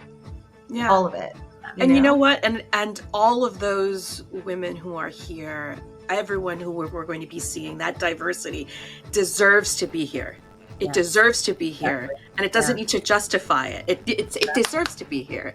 And there's no justification. We get to be. And I think something that's really beautiful to experience at this moment, right, in 2024, is we are living at a time where young people are growing up with games in their hands. They're growing up with gamification just being something that's a part of their life. They're growing up at a time, and now we have so many Black, Indigenous, folks of color. We have queer folks. We have so many people that would not have had a seat or a table anywhere having them that we can learn from. That's what's blowing my mind, right? Because when I think of when I was younger and anything that you saw that was video games, right? But now it just wasn't us. And that was a deliberate decision. And now we have a deliberate movement and a deliberate opportunity to see people in education, getting degrees, PhDs in education, content creators. I'm blown away by this moment. And I'm just really excited to seize it, while at the same time changing all the, I'm not going to curse, all of the, you know what I want to say. Yeah. Yeah. Y'all know. Y'all fill in the blank. Y'all fill in the blank. We'll hear it. We hear it over here. Oh my God, Brenda, I love you, and I love that you came on to like talk with us and like share your story and kind of like your vision for what you want to see for the future. Because I think we can all agree here, we just want to be included because we deserve to be seen, heard, and respected, right? Yes. Like And without us, you can't have some of these things. And come on. Exactly. And we shouldn't have to fight all the time. Go ahead. I'm so sorry. No, and I want to say thank you, because creating these types of platforms are essential. And I think I'm just grateful to be part of it. Aww. Stop it. Listen, when I started out, quick, and then we're going to end. When I started out, like, I saw what Game Hers was, and I was, like, super excited. And then I saw Verda, and I was like, oh, my God. And this is when I was, like, doing a small little podcast about mental health and social justice. And I was like, please come on to our show. I was doing everything to get her on the show and just talk to her, because it's so nice to see someone who looks like you in a position of success. And it doesn't matter what race you are, what ethnicity you are, seeing people who look like you succeed is always a boon. You're proud, you're excited, you know what I mean? It's someone that you look up to. So I just want you to know I'm continuously looking up to you and what you do and what you create. And if anybody wants to follow up on you and learn more about what you're going to be doing in the future, what are your socials? Where can they find out more about Verda? I mean, at Verda or at Verda Maloney and all the places. There are not that many of us in the world, so I'm going to be pretty easy to find. And 45lemons.com. And you can go there for like more updates on everything. So I look forward to continuing the conversation. Awesome. Well, guys, thank you so much. Make sure you follow Verda. Make sure you follow what she's doing. And just really quick, even if you're not a woman of color, like, this isn't excluding you. We need all of us to make these things happen. That is why we create these spaces. And we also need men allies. So if you want to be supporter, please be supporter. Yeah, we're all working together. But we just want to take a moment to shine some light on some people who are doing some incredible things in the space, because they deserve it. So thank you so much for interviewing us. And guys, well, not interviewing us, letting us interview you. It was a collaborative effort. Yeah, it was a collaborative. It was. Teamwork, okay? Thanks so much. And guys, stay tuned, because we have a whole bunch of trailers coming up next, and we have some more spotlights. We'll talk to you soon. See you in a bit. So, Diana, what did you think about that interview? I am in awe. Honestly, my first word that like popped up into my brain, I was gonna say I'm gagged, but like, I don't know if that's appropriate. I'm gagged. That's all I'm doing. Like, excuse me, because I just, there is so much knowledge. There's so much knowledge dropping there. It's like, I said it in an interview. It's like we all rise together. We all need to rise together. We all need like these safe spaces in order to communicate with each other and to learn from each other and to grow, because we never stop growing. And just hearing her talk, it's just another interview that could have gone for an hour, and I just would have been like, yes, the whole time. Yes. She's iconic, isn't she? I don't think she realizes it, but she is iconic. And the fact that she's done so much and she continues to do so much. She was a principal. She started an art school. Like, she has done incredible things. And honestly, when you have someone who can come on and talk about their accomplishments while also saying, I still have room to grow. There's still so many more things I want to do. That is so awe-inspiring. And she's a busy woman. Wonderful. My goodness. I just think it's wonderful, and it's just like another lesson that shows us that not all of us have the same path. You don't need to be in this industry. It's like programming. Programming is not the way into this industry. There's a lot of different ways into it. And there's a lot of things that we bring to it that makes this industry so interesting and so wonderful and so great. And I'm inspired. I'm ready. I'm ready to go march. For the people in the back. She said, I'm ready to march. I'm ready to march. Yes, I'm being dramatic. I told you, I'm gagged. Like right now, I'm just like. I know. I love that. I'm feeding off of your energy. But I'm ready. I really hope you enjoyed that interview. Please make sure to keep up with Verda and follow her on all of her socials. She is an incredible person doing incredible things for all of us. And her overall message is that we, like Diana said, is that like if we work together, we can all rise together. There's room for everyone, and I love that. But okay, you know, we do have some more for you guys to check out before we peace out of this joint. And don't forget to stay tuned because Stream for a Cause is also going to have their showcase. And I hope you watch the Black Voices in Gaming showcase because they also dropped some knowledge bombs. Girl, there. it's not a hope. They better watch Black Voices in Gaming. They better watch it. You heard it here. I said it. I'm watching pointing it. here, but she's probably over here. I don't know where they're going to put the camera. Anyways, Diana said it, so listen to her. She's incredibly smart. And let's keep going because after this, we're going to wrap up the show. But guys, stay tuned. Stay tuned. Okay, we're not done yet.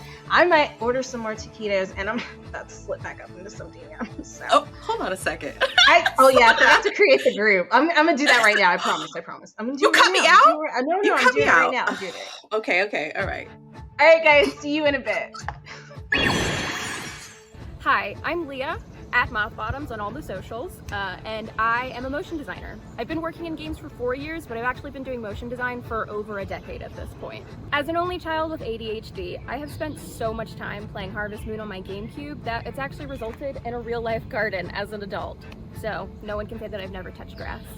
As a lady who loves horror, puzzles, and incredible artwork, I'm very honored to get to introduce Indie.io.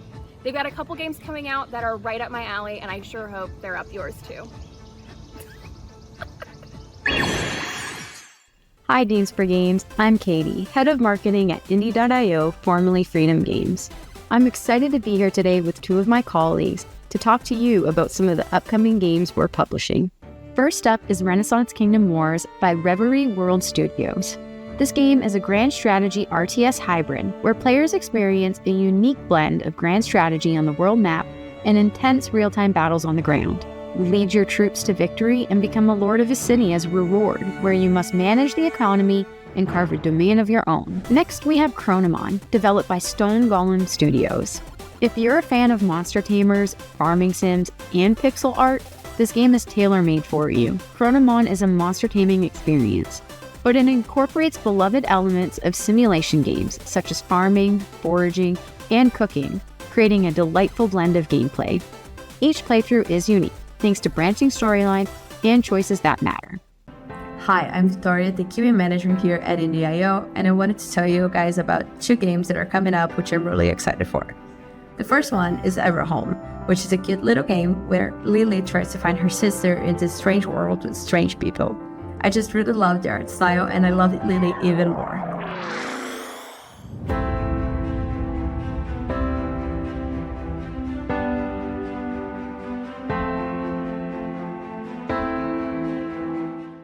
The second one is Immortal Hunters, where you play as a hero destined to fight off these terrible monsters in a world that is post-apocalyptic and controlled by the church. I just find it really cool, and it has amazing combat mechanics.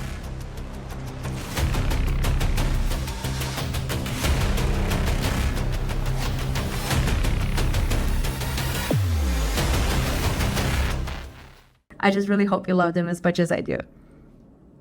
Hi, I'm Carrie King. I'm a game designer at Indie.io, and I kind of wanted just to give y'all some insight on some upcoming titles we have that I'm really excited about.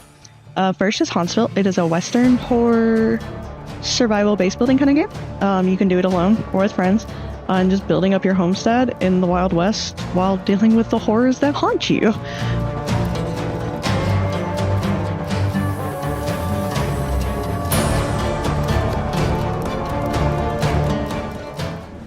The other game that I'm really excited about is SCP Fragmented Minds. If you have any interest in the SCP franchise, definitely this is going to be one you have to check out. All I can really say is you will be quite immersed in the world, and especially Mars Site 113.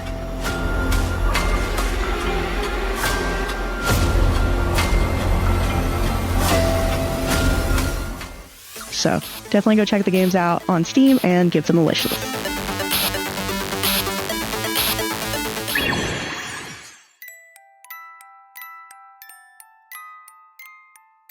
Hello, everyone. I'm Laura, co-founder of Party for Introverts, a London-based studio creating emotion-driven games. As a small team, my work at Party for Introverts includes serving as art director, producer, animator, and editor. Coming from a theater background, I especially love focusing on story and character development, creating worlds and experiences that resonate with the player. As such, I also serve as voice actor of the protagonists in our upcoming project, Cabernet. Cabernet is a 2D narrative RPG set in a 19th century Eastern European-inspired world with a modern twist. You play as Lisa, a young doctor in training turned vampire. In Cabernet, you must navigate your bloodlust and the choices of eternal life, uniquely confronting themes of alcoholism, corruption, and social conflict. Shift into a bat, hypnotize your meal, or become invisible. Battle your hunger and morality, deciding whether you'll drink just enough to survive or become consumed by the thrill of the hunt. If a taste of the vampiric life sounds appetizing to you, you can wishlist Cabernet now on Steam, as well as play our demo for a limited time. Many thanks to Dames for Games for shining a spotlight on so many incredible female-led games, and including Cabernet in this wonderful community. I hope you'll join me on Lisa's journey.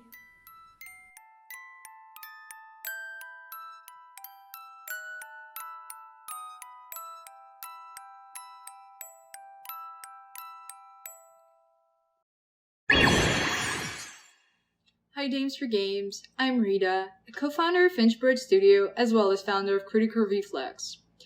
So I'm here to talk about Freak Sleephead, that also happens to combine my two favorite things.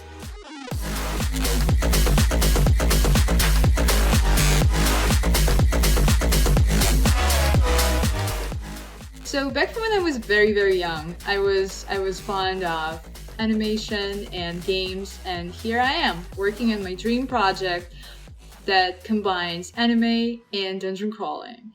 In this game, you get to meet an amazing and colorful cast of characters, as well as explore all of the 9 circles of hell, hoping to save your soul, or at least, have some good time.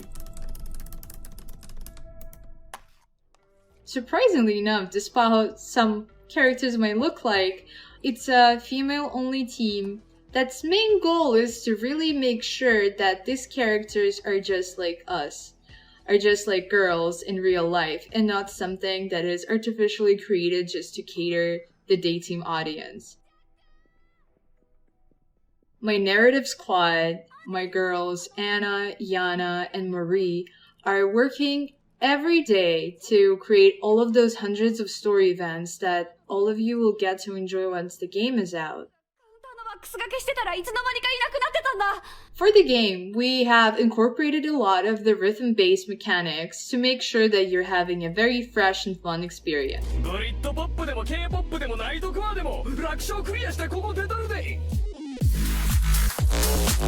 As I said, the game is combining a lot of genres together. And I'm so happy to have Anna on our board to help us with making sure those are both fun and that they are very unique. Thank you for having us here. Bye Dames for Games. I am so happy to be able to talk about my favorite things. Hi, I'm Charlotta. I'm one of the co-founders of the Swedish-based indie game studio Magnetic Lake. We are a developer duo currently making the game Paris, Transylvania. It's a vampire-slaying pachinko roguelike deck builder. We have combined elements we love from card games, roguelikes, and peg poppers to make the most fun and exciting deck builder that we can. In this game, you play as the cake-loving last queen of France, Marie Antoinette. As she escapes the guillotine in Paris, she flees, takes the wrong turn, and ends up in gloomy Transylvania. There she must battle the noble, wicked vampire clans that rule that world in order to free the people and become a hero. In my work, I'm all about storytelling and bringing exciting content, characters, and worlds to life. As a passionate gamer, this has been a dream of mine, and I'm really happy to be able to work in this industry. I also have a really soft spot for female heroes. I'm really happy to be able to bring her into this game. The game is available to play on Steam, and it plays fantastically, even though it's still a demo. If you want to share any feedback, ideas, please join our Discord. We would really love that. I also want to thank Dames for Games for including us and creating this space, and for celebrating women in games. Thank you so much. Goodbye. Well, guys and gals, it's that time. And you know what? We never really say goodbye, because what I've said before is what I'm going to keep saying. We're going to be back, and it's going to be bigger, and it's going to be better, and we're just going to keep growing. But before I do say goodbye, and before Diana says goodbye, we want to give a shout out again to all of those who have helped us: Twitch, Steam, IGN, GameSpot, and to those amazing people who keep throwing all their money on us: HeroCraft, Indie.io. Yeah. Thank you so much, because without your support, without your help, we wouldn't be able to accomplish what we're doing. And to all of the other organizations out there who are creating spaces so people can feel seen and heard and feel respected in their own right. Huge shout out to Black Voices in Gaming, who has continued to uplift Black voices in the community. Huge shout out to Stream for a Cause, who we actually partnered with to do a scholarship, who continues to strive and uplift voices in the LGBTQ plus community, and everyone else out there doing the incredible work. Because listen, we don't all get paid for this, but we do it because we're passionate about it, and it's really, really important to us. So thank you. I appreciate you. My name is Destiny, if you didn't know. And I'm the creator of Dames for Games, and I do a lot of other things in the industry. And you can find me at DMBC32 pretty much anywhere. And if you find me on other platforms, keep that to yourself. Keep that to yourself. Keep that to yourself. I'm talking Instagram and Facebook. What are you thinking, Diana? Oh, I don't know. Okay, so, and I'm Diana. Anyway, I'm Diana, and you can find me at GirlPantsGR on Twitter, because it's always going to be Twitter and it'll never be X. Always Twitter. And then you could just go to my link tree right there, and then there's all my links right there. So wait, are we gonna put that right in? We're gonna put it down here. Can we have sparkles on it? Like, I mean, I'll see if we can do sparkles. Right now we have stars and planets. She's asking for a lot. She's asking for a lot. I'm doing it. Oh, this is the sparkles. This is us doing the sparkles. I'm doing it right here. All right, guys. So that's it. That's the end of the show for now. But stay tuned, because we plan on doing some incredible things the rest of the year. And I forgot to drop this in, but I think this is the perfect thing, because I'm leaving the best for last. Go check out the Steam event, because all of the developers that we had on today's showcase, if they have a game on Steam, it is there. Go wishlist it. It's so important for them. It really helps them, you know, that conversion rate, those sales, you know what I'm saying? We're trying to make millionaires here, you know what I mean? We gotta help people. We gotta help you. Wishlist those games. Wishlist those games. And there are so many fantastic games too. Can we talk about that for just like a hot second? No, we can't. We absolutely can. There were a ton of fantastic games, a ton of incredible developers came on to showcase their work in it, and you know what? I'm just so proud of us. I'm proud of us. I'm proud of them. I'm proud of Mary. You don't see Mary, but Mary's in the background doing her thing. Yes, I don't say much about Mary, but she's incredible. She's probably going to cut this out. Hopefully she doesn't, but Mary has done such incredible things. And I also want to give a shout out to the Dames for Games team. All of you who help kind of keep me going when I get really tired. Thank you. You continue to be pillars of support. So thank you, Diana. Thank you. I mean, in a years and a half of strife and turmoil in this industry, it is so wonderful to see the potential and the future with everyone who we spoke to in the interviews, everyone who you know showcased their games. This is the light that we need right now. And like I said in the beginning, I'm so honored to be here, and thank you for having me. Thank you for being a friend. Ooh, ooh, ooh, yeah. Oh, no. Okay, credits roll. Sorry. Take off the wig. I just like, you gotta keep it. Okay. All right, guys. See you later. Love you. Thank y'all. Thanks for all your support. Thank you. Now, when are you gonna send me those taquitos? I'm still waiting for What? Oh, the DMs. I'm doing it right now. And the DM. Have you still not added me to the chat? What is wrong with you? Don't cut for time. Hold on a second. Don't cut us out.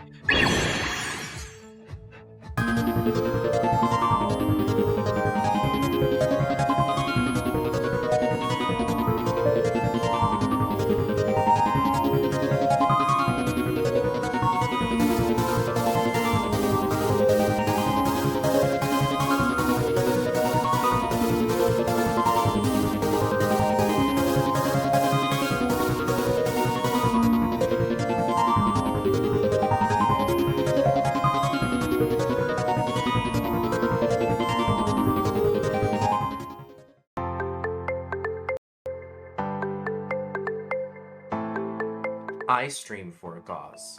To make a difference. I stream for a cause. To advocate for change. I stream for a cause. To be part of a community. I stream for a cause. To give back.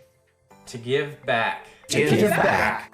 Stream for a Cause is a nonprofit organization that collabs with streamers and content creators alike.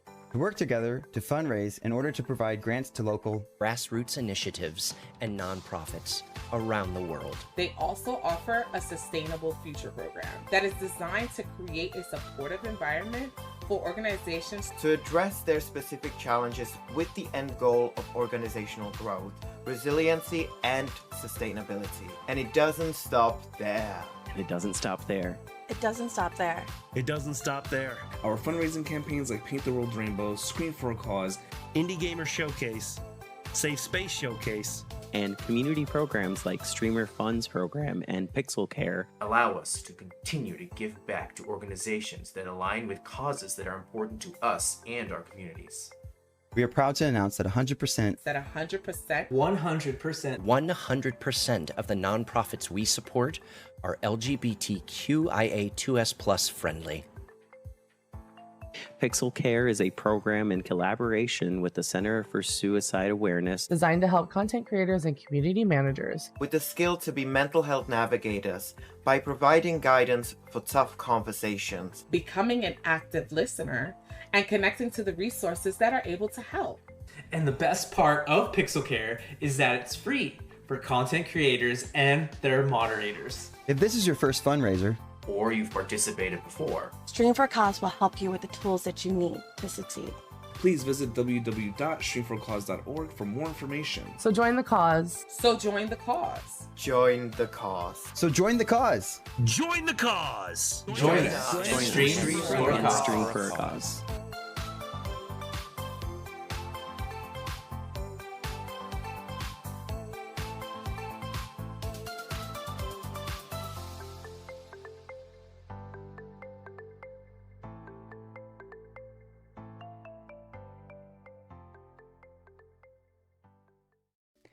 Every time I see that video, I'm always so excited because our volunteers are just so cool. Hi everybody, my name is Robbie and I'm the Executive Director of Stream for a Cause. SFAC is a great nonprofit that above all else believes in community. And our content creators, like the Funko Beard who put that video together, just really embody what it is that we look for in a community.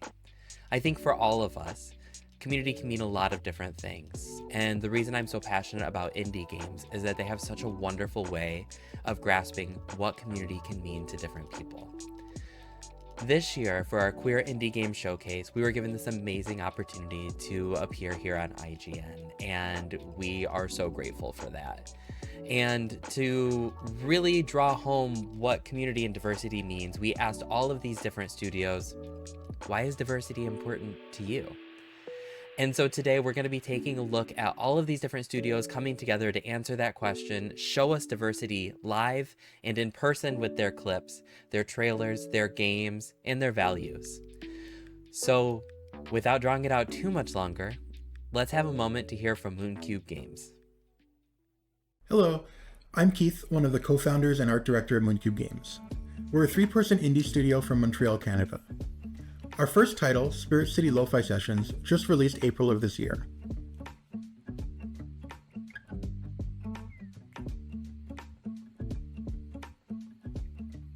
Growing up as a queer black kid in the 90s, I loved playing RPGs and going on amazing adventures. There was nothing more exciting than leading a party of heroes into epic battles against world-ending villains. The spiky-haired protagonists and chivalrous frog knights were great characters whom I loved dearly, but I never found myself or my struggles represented in those stories. While this didn't take away from my enjoyment of the games, seeing a bit of myself reflected in those characters would have gone a long way to help me understand myself better. Now as an adult, it fills me with so much joy that I've been fortunate enough to co-found my own game studio with 2 close friends who share my values. We've made it a priority to create a safe and inclusive space for all players. My younger self would be thrilled to know that I now have the opportunity to express myself with so much freedom. Today, games are even more inclusive and diverse than before. It's amazing seeing so many diverse cultures and viewpoints represented in the games I love. Representation and diversity in games can inspire confidence and a sense of belonging. Not only is self-representation important, but experiencing other perspectives and identities in games is just as vital. Games have a unique ability to immerse players in different worlds and perspectives, allowing them to explore cultures and experiences they might not encounter in their everyday lives. This helps build understanding and empathy, something we think the world could use a little more of. When designing Spirit City, our main goal was to create a cozy space where players can feel safe and relax. A key component of coziness is a sense of belonging. When players can tailor characters to their preferences, they form a stronger emotional bond with them. It was important for us to offer players many ways to represent themselves, from hairstyles and skin tones to things some might consider insignificant, like various pride flags on coffee cups. Our players have told us how much they appreciate these small details, and it makes them feel seen. There's always more that can be done, and we want to keep learning how to create more inclusive experiences. We have such an amazing community that formed around Spirit City. We hope to continue to do right by them by actively listening to their feedback so even more players can feel represented. Thank you for listening and for your support. A big thanks to IGN and Stream for a Cause for giving us the opportunity to share our story.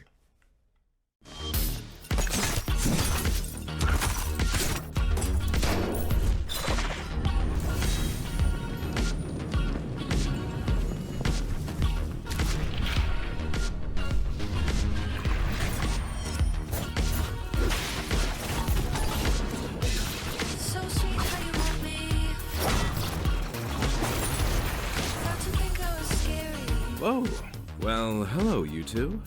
Name's Sunder. Isaac Brooks. Pleased to make your acquaintance. So much has changed since we first met. For me, at least. Hi. Hey. Hey. Hey. Well, hello. Hi. Good day.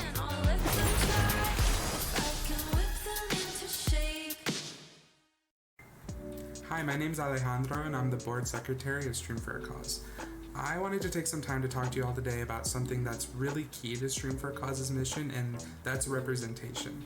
Whether you're in the gaming industry or in an online space, it's very clear that representation has a long way to go. And I think that's one of the best things about Stream for a Cause is that it's a place where we don't just celebrate communities once a year, but we're dedicated year-round to making sure that we uplift them, we connect, we empower with leaders like you and me to make a difference about the things that we care about the most.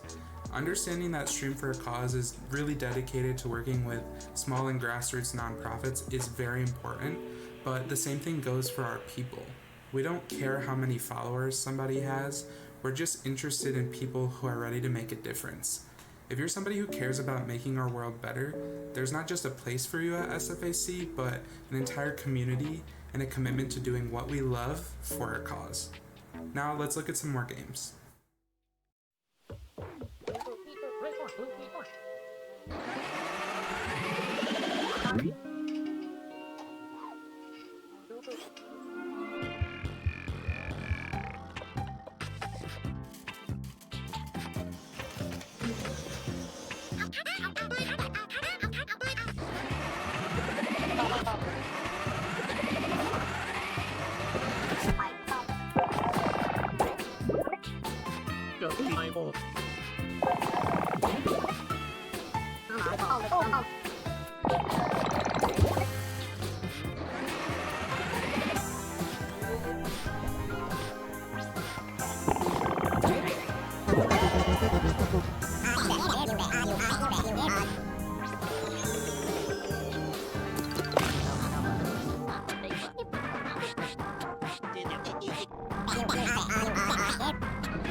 Hello, my name is Raleigh Hansen, and I am a member of the Stream for a Cause Board of Directors.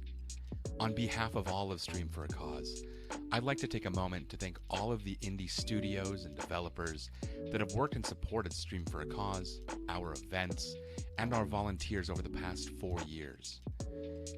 Indie games are a massive part of the games that our volunteers in our communities play, and are often central to Stream for a Cause's programming in events like the upcoming Queer Indie Games Showcase.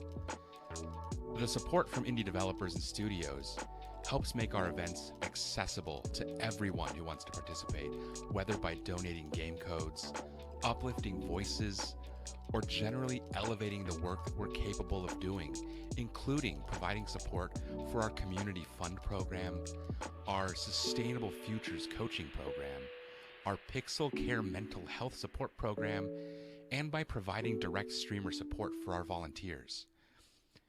Again, I would like to acknowledge all of the studios and sponsors that have given us support, so thank you for all that you do. Now, let's check out some more games.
They came for my home.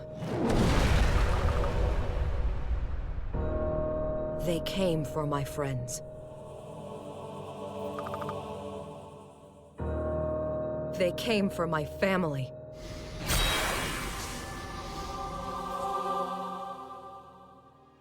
Now, I control time itself.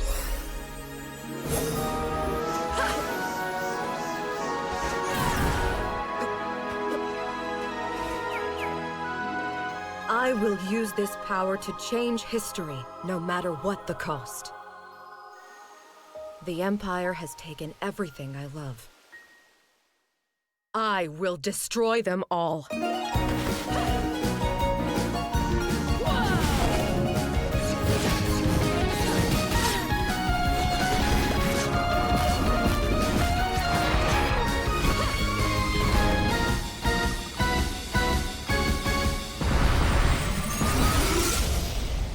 No one will stop me.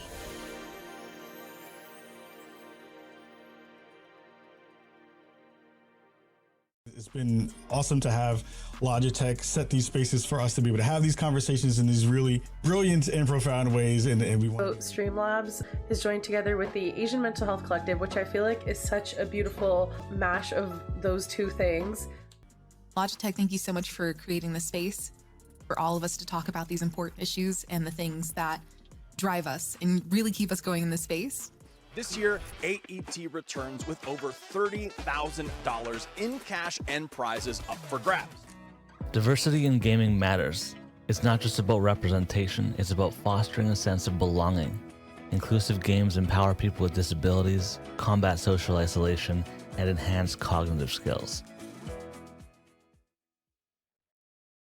Stream for a Cause. I think I've worked with them for the last 3 years. It's amazing to see all of the way the community has grown, the people that have done huge tournaments. Like I'm a DBD girly, so being able to see the money and the funds that are raised, the messaging that's able to be done. And what's so cool about Stream for a Cause is that, you know, you can give your money to organizations that sometimes it feels like you're doing a drop in the hat. I mean, every charity donation is very important. However, because they give out micro grants and it not only supply the funding, but they also give their expertise. They've got an amazing board, they've got an amazing programming committee. So they don't just give them a check and then walk away. They provide circumspective support for those that they support financially, which I absolutely love.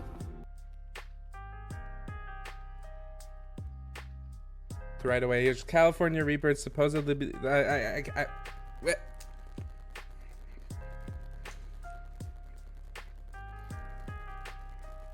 I'm not feeling it. Oh my god. Oh my god.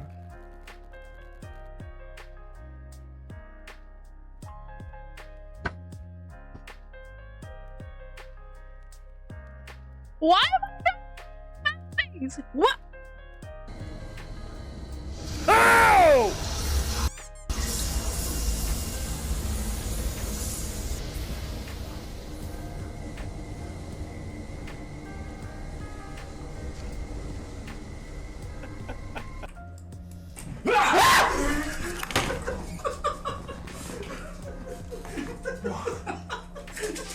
What is wrong with you? Unlocked. Get some shaving cream on my face. We reached our goal! Woo!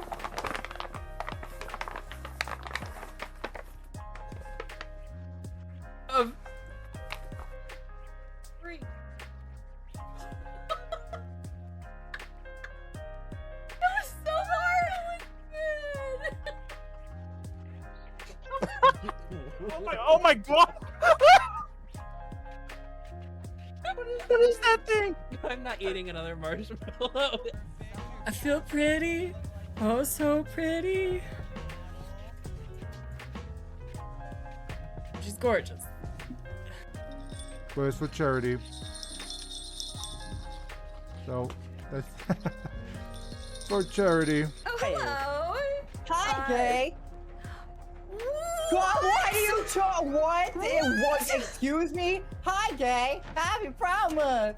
Thank you so much for $1,069 donation. $1,069 donation from Got Lunch. Thank you for donating. You hit our goal. Oh, we hit our third goal, our third stretch goal. Oh my god, I can appreciate you. Thank you so much. Just a casual like 94 hours. It's gone. I slept. My brain reset a little bit. I appreciate everybody. As much as it's like I wanted to end and all of that too, to some degree, I am blown away by all the generosity.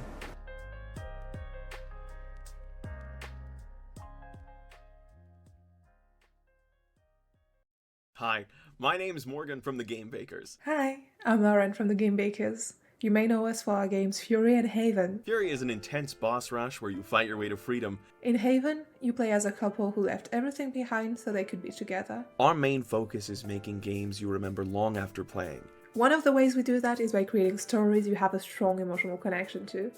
We want our stories to speak to everyone and players to identify with our characters, so they really resonate with what they're going through. Love stories always end badly. Ours doesn't. No, not ours. But ours isn't a story. What's even better? It's real life. Devs play a big role in making gaming more inclusive. We decide what our stories and characters look like and what our accessibility menu allows. For us, it means providing people with games they can play and characters that look like them or have the same aspirations as them. I was just thinking, there has to be others, right? Others like us, who love one another, trying to escape the matchmaker? I'm sure. So? Well, I was wondering, shouldn't we, help them? Send them a message? Tell them about Source? The couples update for Haven was our way to live up to that. We couldn't ship the game with all the couples we had originally planned, but it didn't seem right to only have a playable straight couple in a game about the freedom to love who you want. Adding the option to choose their genders was a huge commitment for our indie studio, both in terms of time and money. But it was the right thing to do. Haven, a lot like Fury, is a game about freedom. In Haven, you escape your home planet to be with the person you love. There's a clear connection to the queer community, and we really appreciate your support. Thank you, and happy Pride.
Hi, I'm Glavarella, and one of my favorite things about working with Stream for a Cause is their focus on equity and working with organizations across the globe that give voice to those who need it most. Being able to use my platform to raise awareness for these organizations has meant so much to me as a content creator. Now, check out some of these other games.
Hey everyone, I'm Rob Thompson, one of the co-founders of Game Beat Games.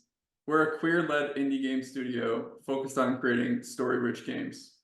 And I am Felipe Casina, the lead designer here at Ganymede Games. And we are super excited to be here today to be part of the Queer Indie Showcase, celebrating diversity in the gaming community. For us, diversity on our team isn't just a buzzword, it's our competitive advantage. Think about it. Everyone today has largely the same game engines, the same tools, the same desks, computers, but it's the people that make the difference. Absolutely. And sci-fi has always given us a vision of an inclusive future. From Star Trek to so many notable science fiction novels and series, it's a genre that has the power to build empathy and ask powerful what-if questions. And that's what inspired us to create our debut game, Dark Sky, a narrative-driven sci-fi RPG featuring a rich world, compelling alien characters, and a fresh take on deck building. Dark Sky is coming to Steam later this year, but for now, here's a peek at the game.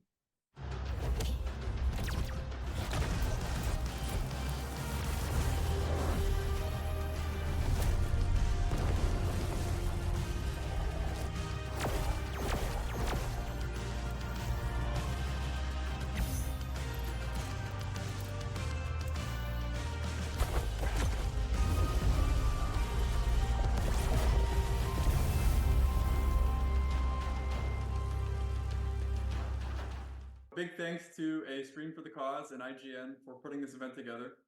A shout out to all the other devs doing amazing work. Thank you, and thanks for supporting diverse voices in gaming. My name is Surreal, and I want to chat with y'all about the power of video games. Video games have the power to make us feel like gods, and the power to take us to places far beyond this earthly realm. Video games balance the power of nostalgia and of change, and whether it's for good, evil, or something in between, video games have the power to conquer. Sometimes they wield the cozy power of whimsy, and sometimes they have power of epic scale and proportions. Better clear those hard drives. Sometimes they have the power of defying expectation, and sometimes they have the power to make us fall in love with the monsters that haunt our nightmares. I gotta be real, sometimes video games are just plain stupid, and sometimes the power is pocket-sized. Sometimes the power comes from empowerment. Video games have the power to make us feel seen. By the people that don't understand us, by the people that don't know us, even by the people that admire or hate us. Video games have the power to show new perspective, to show new worlds, to show us sides of ourselves we haven't seen before. Video games have the power to make us feel seen by those we love, and to help us feel seen by those we'd otherwise never know. Video games have the power to reveal new worlds to us, because we are the architects. Video games reflect us as art imitates life. And baby, that is surreal. Game on, gamers.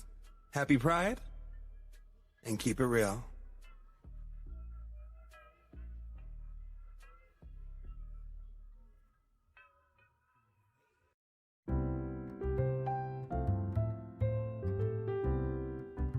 This VTuber charity showcase aims to bring virtual streamers to a space normally dominated by FleshTubers.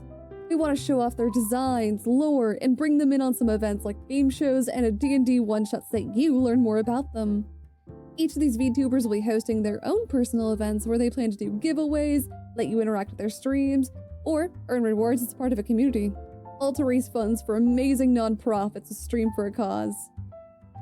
The reason I and many other volunteers choose to work with Stream for a Cause is because not only are they a nonprofit, but they provide so many other resources. From programs like their Community Fund, Sustainable Futures, Pixel Care, and Streamer Support, Stream for a Cause aims to support other nonprofits in the long term while also making events like these less daunting for streamers. Making VTubing the main focus is exciting. There are a lot of new ways for people to express themselves this way. With that, let's take a look at some more games in this showcase.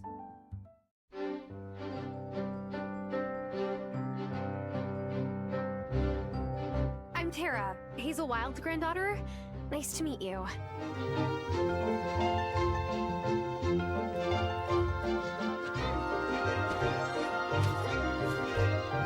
Oh my gosh, you look so good!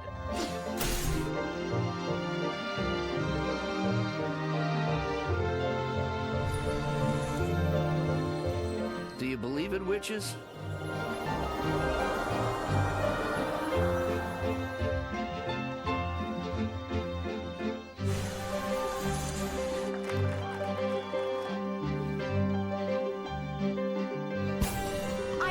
Tara Wild.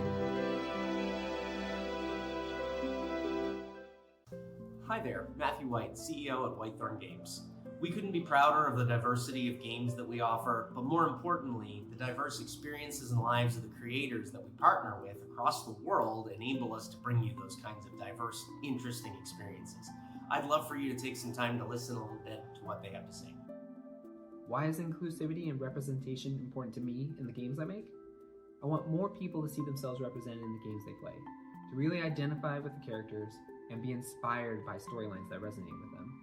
When we prioritize including the wants and needs of different types of people into games, you won't just see the same clones launching over and over. It'll create more unique experiences and welcome more people into games. Everyone deserves to see themselves in the media they consume. We want players to find joy by feeling seen, heard, and accepted for who they are. When it comes to building our experiences, representation is embedded in the ethos. That's because we aim to inspire the audiences that we want to include. To cut it short, there's a lot of power in getting to see yourself as the hero of your own adventure.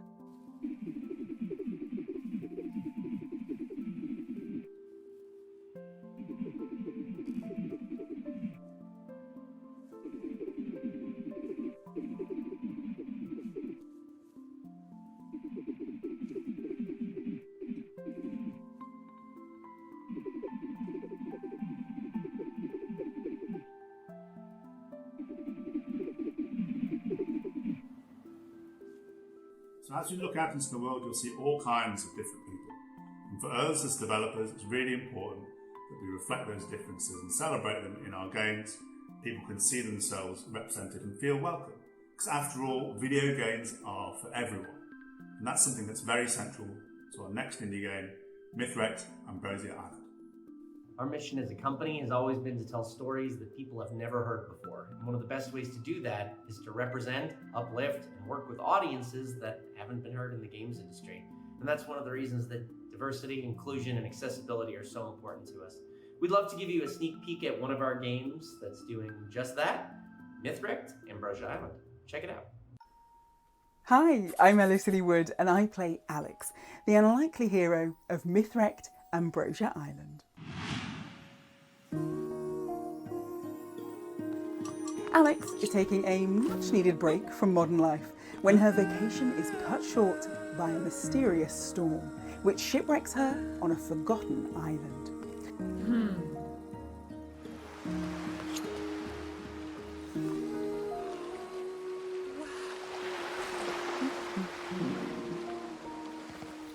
Fortunately, the island is home to a dysfunctional family of oddballs, the long-lost Greek gods.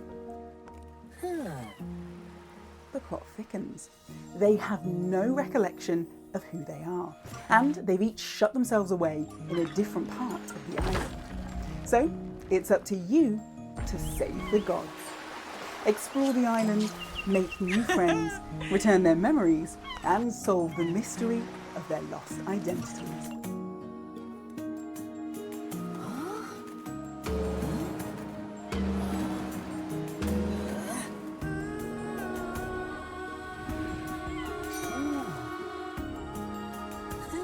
We can't wait to welcome you to the shores of Ambrosia Island later this year.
Hi there, I'm Marvelous, the current chair of the board for Stream for a Cause. And in my free time, I like to put on a little chapstick and mascara. At Stream for a Cause, we're changing how we give back through content creation. We think many important organizations are often overlooked in charity streaming because they don't have content creator programs. So we team up with streamers in their communities, raising funds that we turn into grants for smaller nonprofits worldwide. Our mission? To make sure that your donations have the biggest impact possible, supporting organizations that are dedicated to community growth. We believe streamers of any size, any genre of content creation in any community can make a difference. To join us in our mission, make sure to follow us on social media, join our Discord to see more information on events, outreach, and opportunities, and make sure to be a volunteer today by going to www.streamforacause.org.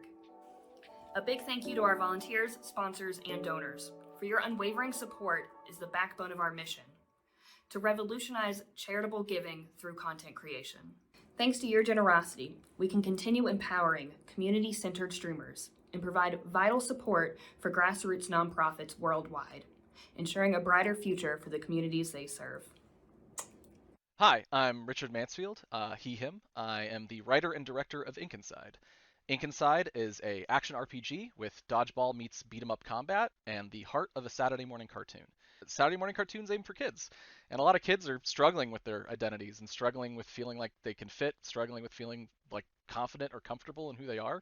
And having a diverse cast is a way for kids to see that and find themselves in some kind of game, is a way for them to now feel confident about who they are. And we need to be able to feel like there's other ones of us out there, and being able to represent a story that is a very diverse cast makes it so we all feel a little bit closer together. Wait, I can become a Sogged?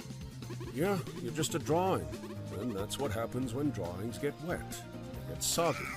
Hi, I'm Sydney Hale. I'm the lead animator for Ink Inside, and I'm also the voice actress for Vampire Princess. I grew up as a girl who loved video games, and being a bigger girl, I never saw a plus-size character who wasn't the comedic relief, but I really wanted to see characters who looked like me, who were girly, and could fight or find love or just be whatever they wanted to be. I now strive to make characters that I wish I saw when I was younger. You didn't notice yet, everything here is a drawing. Drawings made by Hannah. Even us. Hello everyone, my name is Radiant G, he, him, and I am the producer and one of our voice actors on Ink Inside. Diversity matters to me in games because there are so many different walks of life in this world, and if you bring a bunch of people together to tell a story that matters to them, a story that may not have been seen before, you're gonna get newer, fresher, more interesting content. Karate! I'm not cursed. I'm the princess of cursing.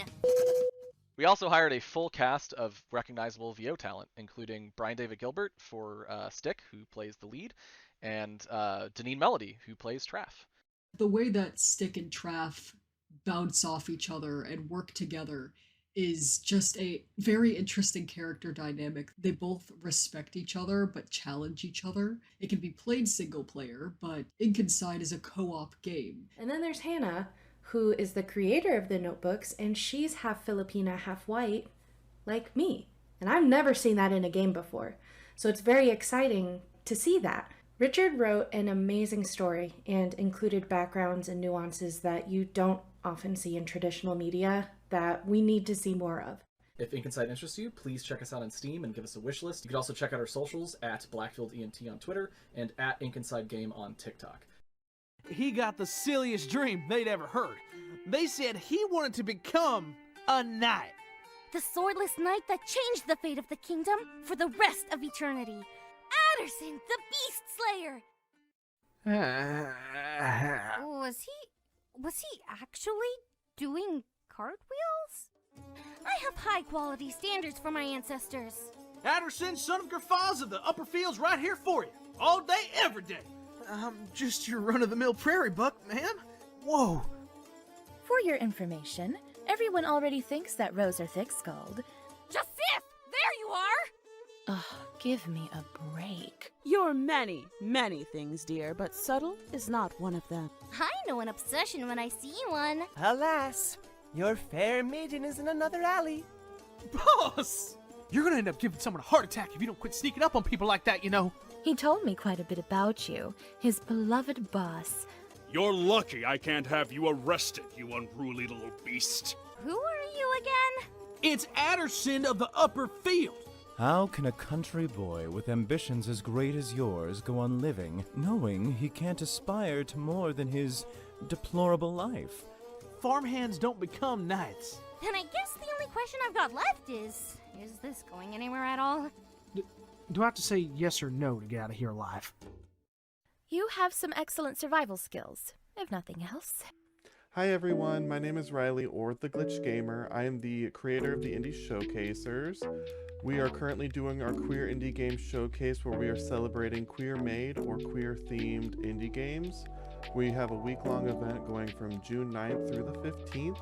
I hope you guys can join us in watching and celebrating queer-made, queer-themed games. Our goal and mission with the Indie Showcasers is to create an accessible charity event for everyone to participate and have game keys available for anyone and everyone who wants to participate, because there should never be any barriers between charity and gaming. And yeah, I think it's a wonderful thing that we do, and I hope to see you there. So you're excited after all? As if. Oh well, my mistake. Now, your job is to go to each of the patients' rooms and spend some time with them.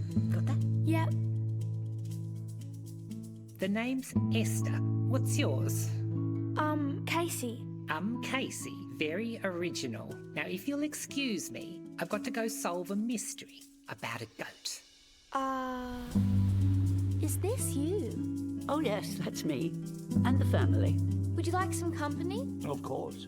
Be warned, I am riding up a storm at the moment. You weren't in the war? We escaped. Anna and myself. I'm doing work experience. Deadly? Well, working up here is an experience, all right? Now, as you know, my room happens to be beside the nurse's station. You were listening in on them. Got the picture. We are to have a visitor. Something's fishy, if you ask me. I exhort you all to follow her every command as we prepare for tomorrow. You both know the drill here. Regardless of what's going on... Patience first. Dr. Bashard? What are you here for? Time to turn me sunny side up? You think I'm trying to kill you? You've been picking foxglove and slipping it down the dumbwaiter. Death by 1,000 slurps. Director. Mr. Pettigrew? I have seen that you talk. I will speak with him about your case. Thank you. How are you finding your time on the ship? I hear people talk about things, but I'm not sure what they're on about. That sounds a bit like the life of an older person. Nobody explains to us what's going on. We just have to piece it together as best we can.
There has never been a better time to be a geek.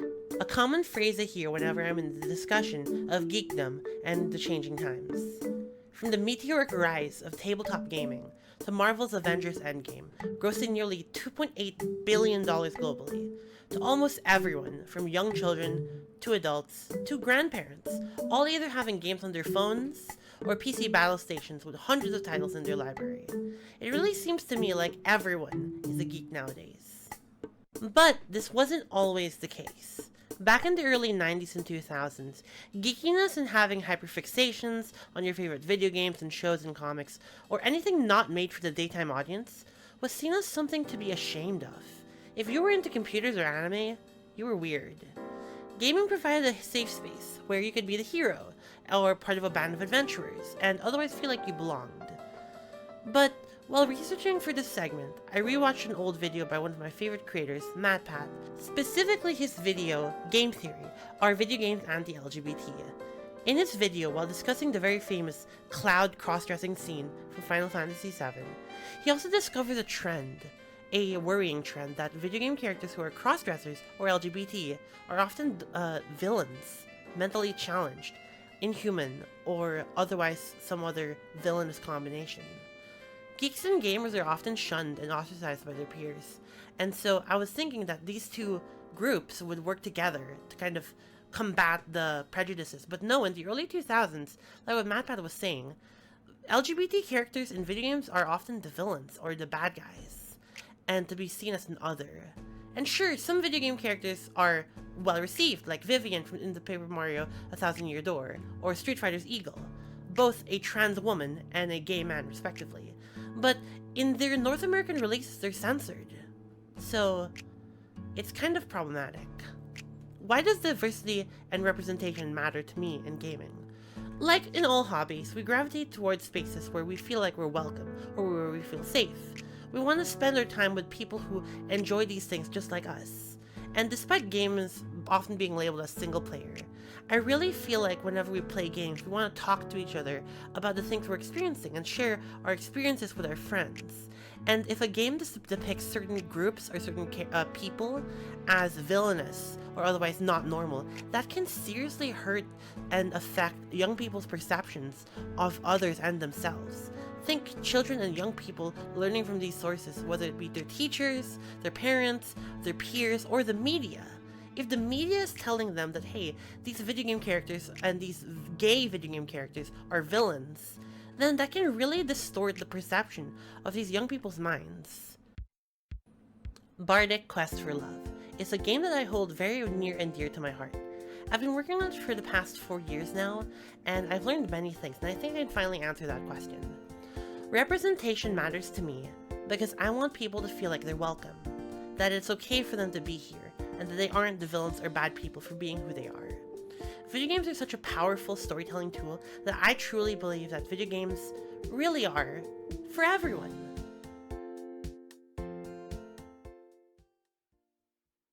Hi, I'm Anna, and my pronouns are they, them.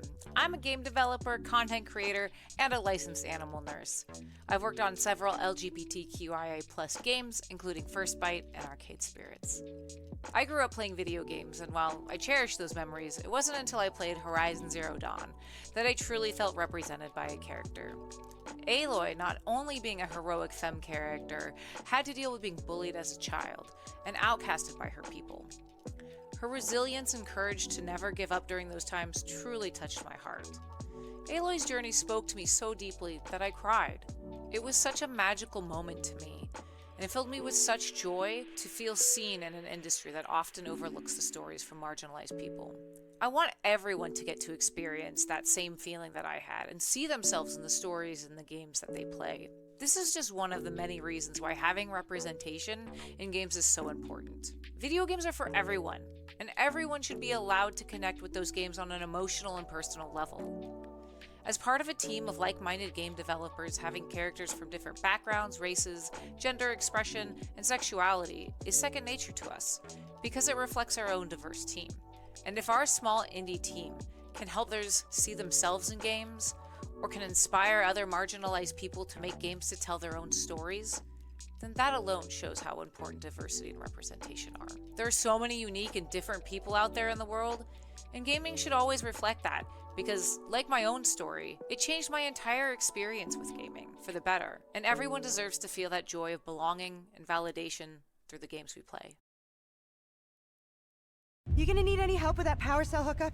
Nah, I'm good. Gonna test the connection. How's yours look, baby? Voltage adapter in place. Ready to rock. Hit it. While aboard Tacoma Station, please remember that all activity on this facility is monitored by AR recording. It's been a year now since our crew has cycled onto the station. Personally, I'm happy for us. Happy to be stuck up here with these people for another year. Debris has... Medium fire?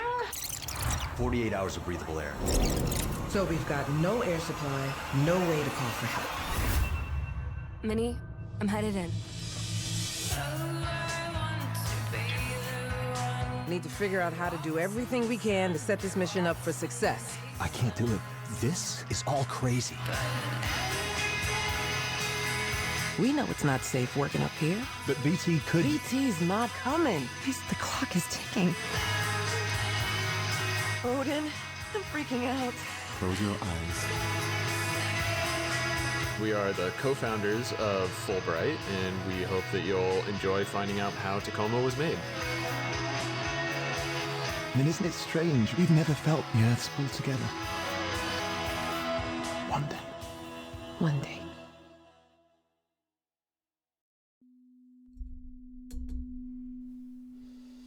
Lost girl, I know I'm not a lost girl, but this is all new, and I don't know what to do. A killer is on the loose. Calliope! Please, come on. Do you really expect us to believe that Calliope chose you? We are the chorus, the gods who remain, hidden in your modern world. I'm afraid you have to die.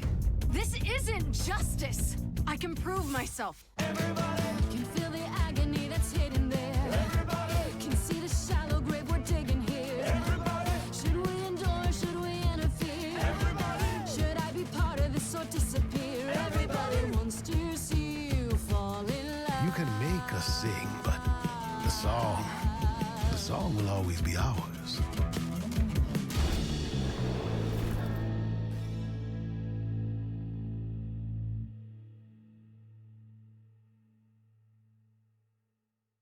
Wow, today's showcase has been absolutely fantastic. We've heard from so many studios, communities, and content creators who really value diversity in their communities.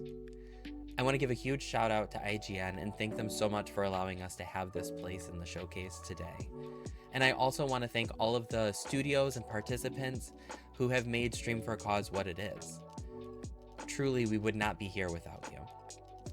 On behalf of everybody at SFAC, I just want to give a big thank you to everybody who stayed with us for this hour, to the volunteers who support our work, and to the organizations that allow us to be part of their families and support the work that they're doing around the world. Lastly, we have one other video for you, and that's our friends over at Mighty Yell. I think that they have something that's really important for us to hear, and I can't wait for you to hear it. Thanks so much. All right, Stream for a Cause. My name's Dave Proctor. I'm the director at Mighty Yell.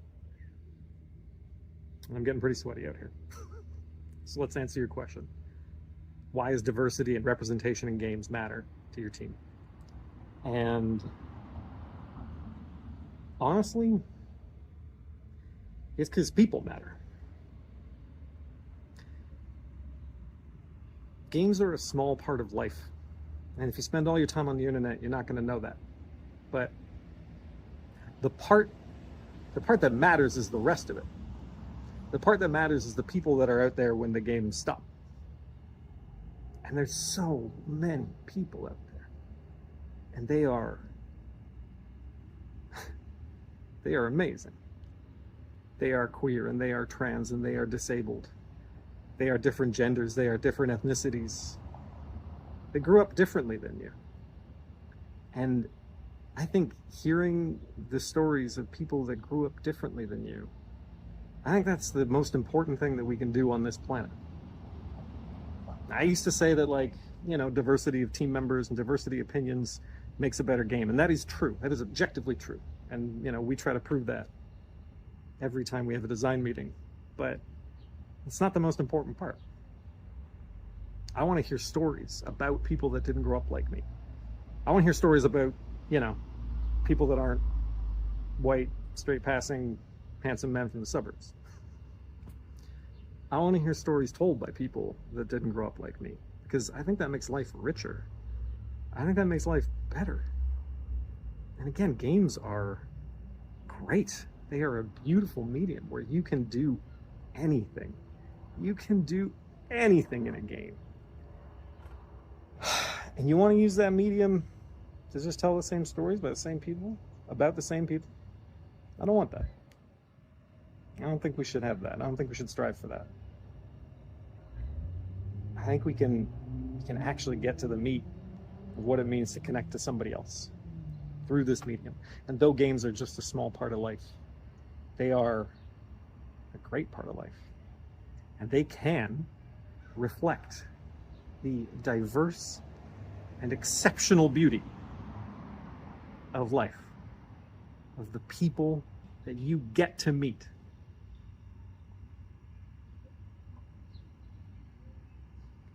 If you can't identify with the game because its protagonist doesn't look like you, I want you to ask yourself why. Because a good story is a good story. And a good game is made of a good story by different people. Thanks. Appreciate your time. And now we'd love to give thanks to some fantastic content creators, people like Morg Mistress, Queen of Darkness, Funko Beard, not to be confused with Funko Bear. Hey, look, it's Blobberella, Ella, A. There's King Bay, fun fact, not actually a king or a bay. Marisol Lords, your favorite drag queen's favorite drag queen, and isn't she just adorable? Our board members include wonderful people like Marvel Les, long may she reign, and Alex, this is my 5th time doing this, take Erdenberger. We have our staff, Robbie and Ryan as well, a big thanks to them. And of course, Out of This World Studios, giving us Out of This World support alongside all of these other fantastic sponsors.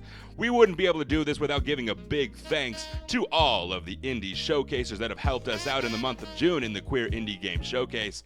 And of course, happy gaming, everybody.